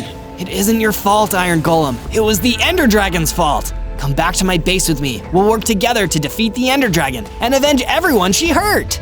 Yes, that sounds like the only way that I can bring my heart some peace. The Iron Golem and I went back to my base. I let him stay in my house and made sure he was happy here. Thank you, Zozo. This looks like a wonderful place to stay. And while I was there, I built a smelting furnace where I turned my iron ore into iron ingots, built a few new pieces of armor, and an iron pickaxe. I'm going to use all my might to become an experienced dragon and take down the Ender Dragon for all she's done. From day 23 to day 26, I decided to take my new iron gear out for a spin. If I was going to become a mighty enough dragon to defeat the Ender Dragon, I needed to get to work and explore some new areas. I ventured out to the desert and started looking around. Then I spotted a Vex Piglin attacking a Komodo dragon. Wait a second, I know that Komodo dragon. Komodo Carl, I'll save you. Zozo, thank goodness. I thought I was a goner. I rushed over and started attacking the Vex Piglin, but it was really strong. Yikes, this is gonna be a harder fight than I thought. The Vex Piglin knocked me down. Oh no, Zozo, look out! Carl, I can't defeat this guy by myself. I need you to help me. How can I help? I'm just a Komodo dragon. You're the real deal. I couldn't even free myself without your help. Just trust me. If we work together, we'll be much stronger than we are by ourselves. I'll give it my best shot. Komodo Carl jumped in and attacked the Vex Piglin while I was down, attacking him and saving my life. Thanks for your help. See, I knew you were stronger than you thought you were. Thank you for showing me that and helping me save myself. Hey, let me give you something to say thanks. He gave me a Komodo dragon spit bottle. Oh, thanks, I guess. I know it seems gross, but you can use this to make a potion resistance potion. It should help protect you. Oh, cool, thanks. From day 27 to day 31, I took a stroll through the beautiful rose fields to catch my breath after that fight with the Vex Piglin. Seeing all those flowers definitely put me in a good mood. While I was stopping to smell the roses, I saw a herd of sheep. They were wandering around and looked pretty lost, so I told them to follow me back to my base. Once we got there, I built a pen for the sheep to live in. Here you go. You guys can stay here as long as you like. Oh, Zozo, you're back! I'm so glad. I wanted to show you what I did while you were gone. The Iron Golem showed me some bookshelves he added to the base. Awesome, thanks! Meanwhile, in the wooded Red Rock Mountains, the Ender Dragon was up to no good, with a frightening Ender Blaze standing by her side. I'm so glad you see things my way, Ender Blaze. With your help, no one will dare oppose me ever again. My pleasure. We Ender beings should be in charge of everything. And if you're the one who's gonna make that happen, I'll do anything I can to help. From day 32 to day 35, I left my base to go explore the Enchanted Forest. I was just taking a casual stroll and looking around when suddenly a group of warped Moscos spotted me. Oh no, a dragon! Quick, let's get him before he burns down our forest! They rushed toward me and started attacking me. Hey, wait! I'm not here to burn anything down. I live in this forest too. That's what the dragon in our last forest said, but he was a liar. I bet you are too. Wait a second, the Ender Dragon, she lied to me too. It's my mission to defeat her so she can't hurt anyone else. Really? You promise? I promise. My name is Zozo, and I'm a nice dragon. If that's really true, then you should come with us. I followed them to a warped toad who was sitting under a tree. Well, I certainly didn't expect you boys to bring me a dragon. I'm here to help, I swear. My name is Zozo. I don't like the Ender Dragon any more than you do. Well, as the old saying goes, fight fire with fire. Having a dragon on our side might be the advantage we need to end the Ender Dragon's reign of terror. The Ender Dragon isn't used to battling his own kind, you see. She's tricked most of them into working with her. I'll tell you anything else that I learn and help you however I can, Zozo. From day 36 to day 39, I decided to work on upgrading my armor. I went down into the mine and started digging for iron. I found enough to craft the rest of the armor I needed, and I even found a couple of diamonds too. I gathered everything and took it back to my base. I used the iron I mined to complete the rest of my set, and when I was finished, I saw a raccoon at the entrance to the base. Hey, are you Zozo? That's me. Oh, good. I heard you're trying to learn more about being a dragon, so you can get strong enough to stop the Ender Dragon, right? I am. Are you here to give me dragon lessons or something? Nah, I'm just a raccoon. I could teach you how to find food in the trash, but I think you'd rather talk to my friend. She's a lightning dragon, and she's not too fond of the Ender Dragon either. If you're not busy, you can come with me to meet her. I'm never too busy to learn. Let's go. From day 40 to day 43, I followed the raccoon to the Araucaria Savannah. She's really excited to meet you. Oh geez, but I'm just a noob dragon. I'm still learning. Yeah, but you were brave enough to stand up to the Ender Dragon. That's a big deal. Here she is. I saw a huge, tough lightning dragon sunning herself in the middle of the savannah. It sure was a sight to see. You must be Zozo. I'm so happy to meet you. I know you're looking to get stronger and learn more about being a dragon. I've been a dragon for a pretty long time, so I hope I can help. That would be awesome! Can you help me get better at breathing fire? Before she could answer, an ender blaze jumped out from behind a tree and landed right in front of us. Well, look what I found. A couple of traitors working together. Who the heck are you? I'm the guy that's gonna teach you a lesson about opposing the Ender Dragon. The ender blaze fired a missile at me, and I just barely managed to dodge it. Help!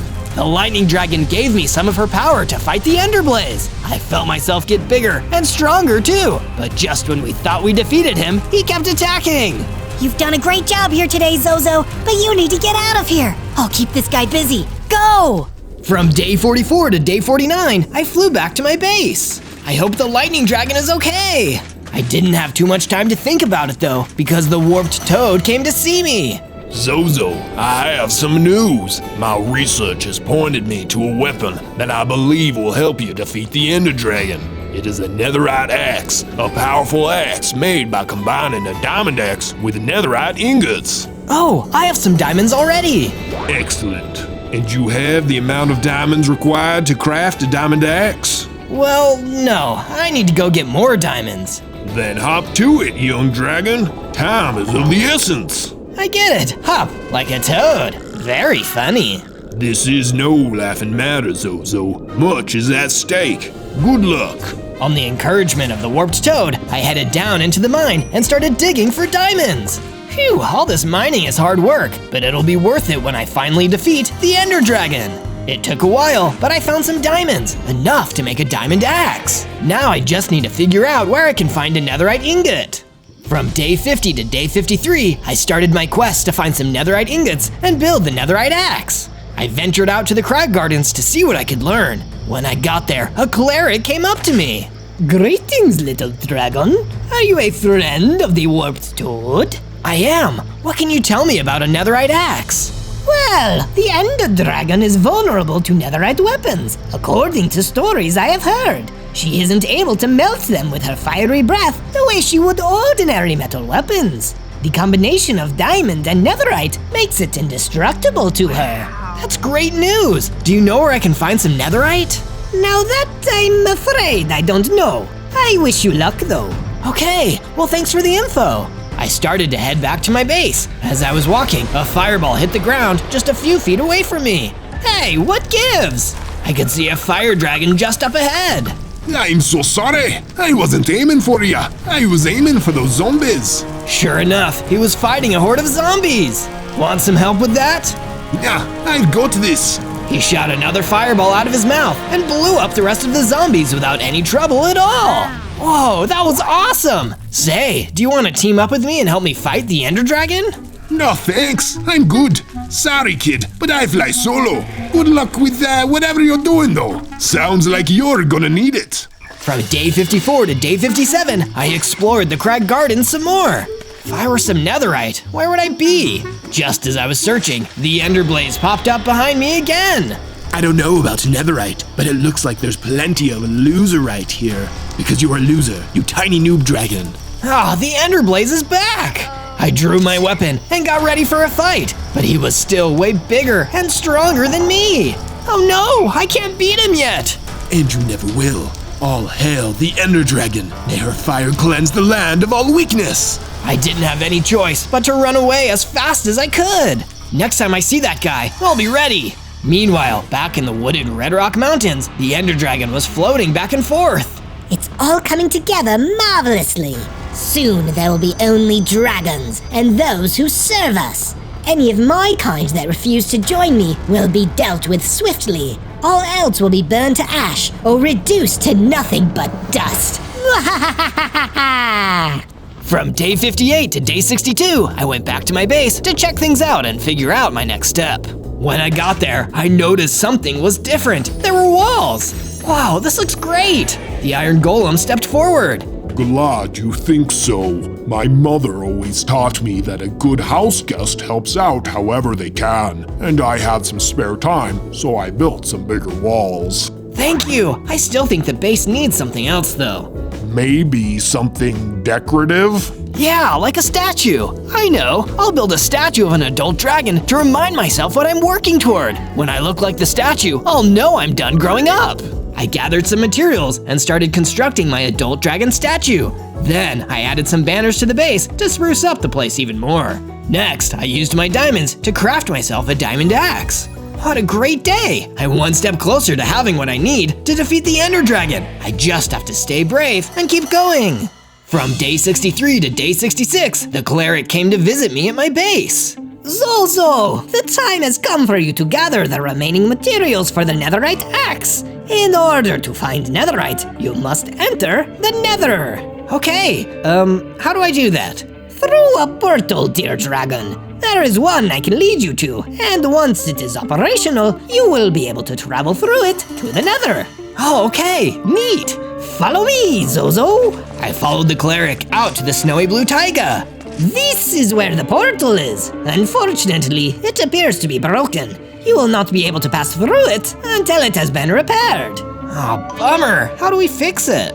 That I cannot tell you. I will return to my research and see what I can learn. In the meantime, explore this area and see if you can unlock the secrets of the portal for yourself. I never could have dreamed becoming an adult dragon would be so much work, but I was ready for the challenge. If I needed a working portal to help me complete my quest, I would find a way to make it work.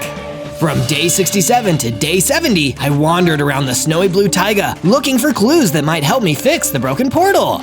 Zozo, is that you, buddy? Oh hey, Komodo Carl! What brings you all the way out here? I came out here to visit some friends, but I ran into an ice dragon causing all kinds of trouble, freezing my vacation house. Oh no, let's go see if we can stop it. I followed Komodo Carl to his vacation home, and sure enough, there was a great big ice dragon stomping all over the place. Hey, what are you doing? Cut that out! You work for that infernal Ender Dragon. You can't tell me what to do. I don't work for her anymore. A likely story. Nice to meet you, little dragon. Prepare to be frozen in your tracks. Then the ice dragon rushed at me and attacked. I had gotten a lot stronger and better at fighting though, and I was able to defeat him and knock him down. Please, listen to me. I don't work for the Ender Dragon anymore. In fact, I'm trying to stop her, but I need help to do it. If you join me, maybe we can stop her once and for all. That would be more productive than taking out my rage on this random vacation home. You know what? I will join you. From day 71 to day 74, I returned to my base and found the Ender Blaze had beaten me to it. He was launching fireballs at everything in sight and had already knocked down one of the walls completely. No, stop that! If you want me to stop so badly, you'll have to fight me. What if I'm not strong enough? I guess I'll have to try anyway. I attacked the Ender Blaze, but he knocked me down. He's still too strong. What do I do? Perish. He attacked me, but I dodged it. Get away from our base, you fiend! The Iron Golem attacked the Ender Blaze, but the Ender Blaze grabbed him. I'll take this. Smell you later, foolish baby dragon. The two of them teleported away in the blink of an eye. He'd kidnapped my friend. No! That was too far. I needed to get strong enough to beat the Ender Blaze so I could save the Iron Golem who had helped me so much. I won't let you down, Iron Golem, no matter what. I can promise you that much. First, I had to repair the damage to my base. I rebuilt the busted wall and added a guard tower and a fence for extra protection in case Ender Dragon sent any more minions to attack me. Looking at my hard work, I couldn't help but feel regret for not putting in all these security features earlier. Meanwhile, back in the Red Rock Mountains. Excellent work, Enderblaze. Without his little friend to help him, Zozo stands no chance. Not that he had one to begin with. There is none mightier than the Ender Dragon in all the land. And soon, everyone will bow down to me. From day 75 to day 78, the Warped Toad came to see me at my base.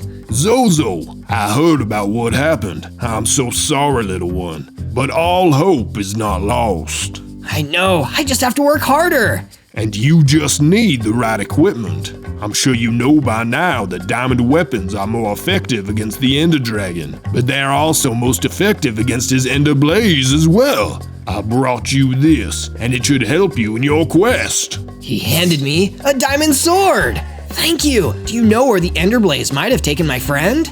Yes, that was my second gift. You didn't give me a chance to show you. Anyway, here it is. Take this map, and it will lead you there. You've come a long way already, Zozo. I know you can do it. Thank you.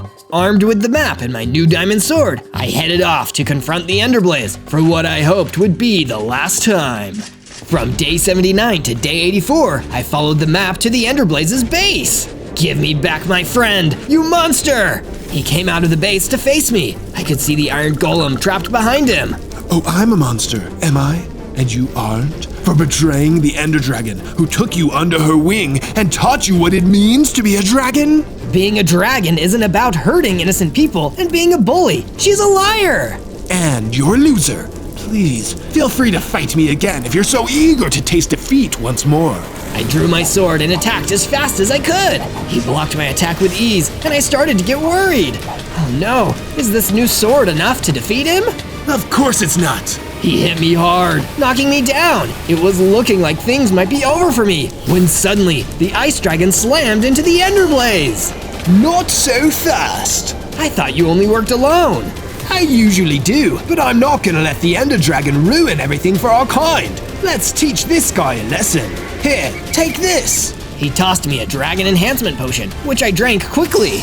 Ugh, tastes gross. Even though it didn't taste good, the potion made me transform into a full-grown adult dragon, and I gained hearts.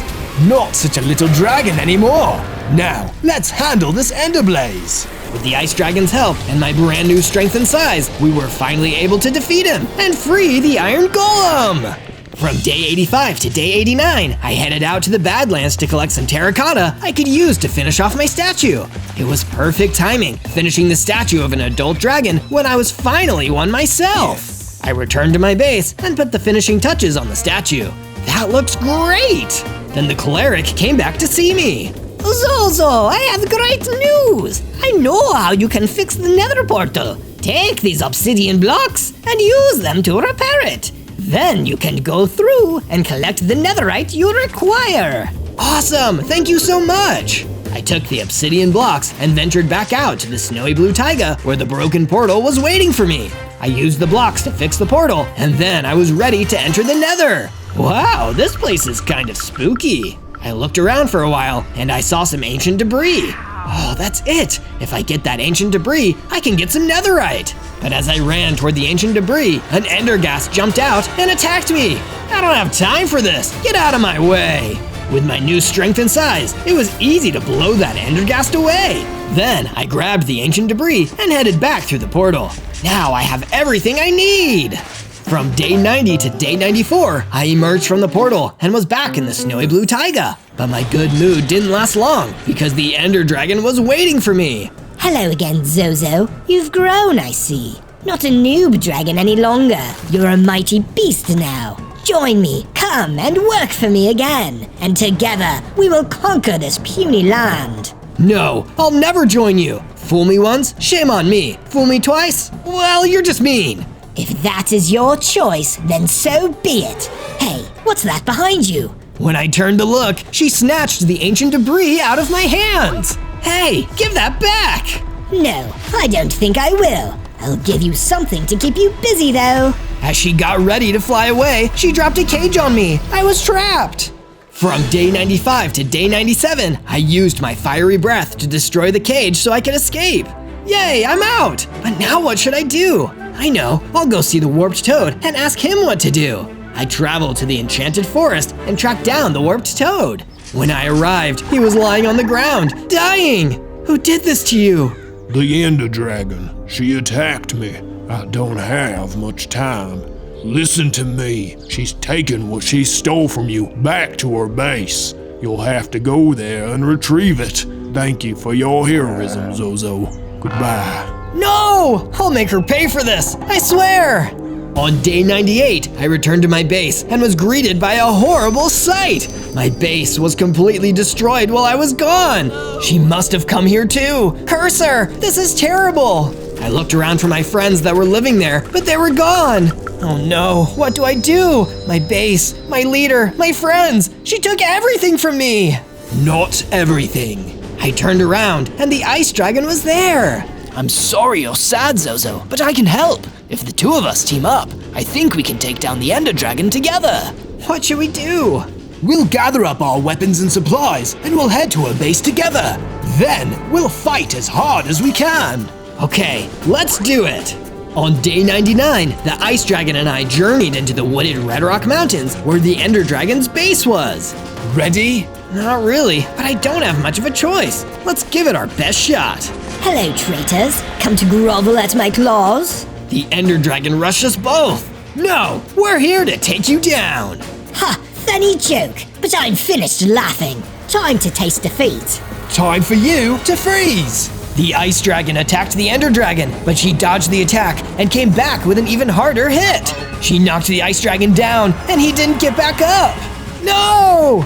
I attacked next, but the Ender Dragon was still way too strong. I did get one good hit in though, and she dropped the ancient debris. With no other choice, I grabbed it and ran all the way back to my base. There, I was finally able to craft the netherite axe. When I did, I felt the strength coursing through my body, and when I looked up, the ice dragon and lightning dragon were back. You're alive! Sure am, and I'm ready for round 2. On day 100, the dragons and I returned to the Ender Dragon's base. We can't let this lady keep giving dragons a bad name. Let's show her what it really means to be a dragon. All together, we attacked the base. The lightning dragon and the ice dragon worked together to fight off her minions, while I went inside to find the Ender Dragon. Your days of stepping on the little guy are done. Ready to lose again so soon? If you're so eager, then let's fight. Well, I've got this now. I pulled out the netherite axe, and she actually looked a little bit scared. How did you get that? With a lot of help, because unlike you, I believe in kindness and friendship and kicking your butt. I ran at her with the axe and started fighting. This time, I knew I was strong enough. Before long, I delivered the final blow, and the Ender Dragon fell to the ground. Finally, there can be peace between dragons and the rest of the world.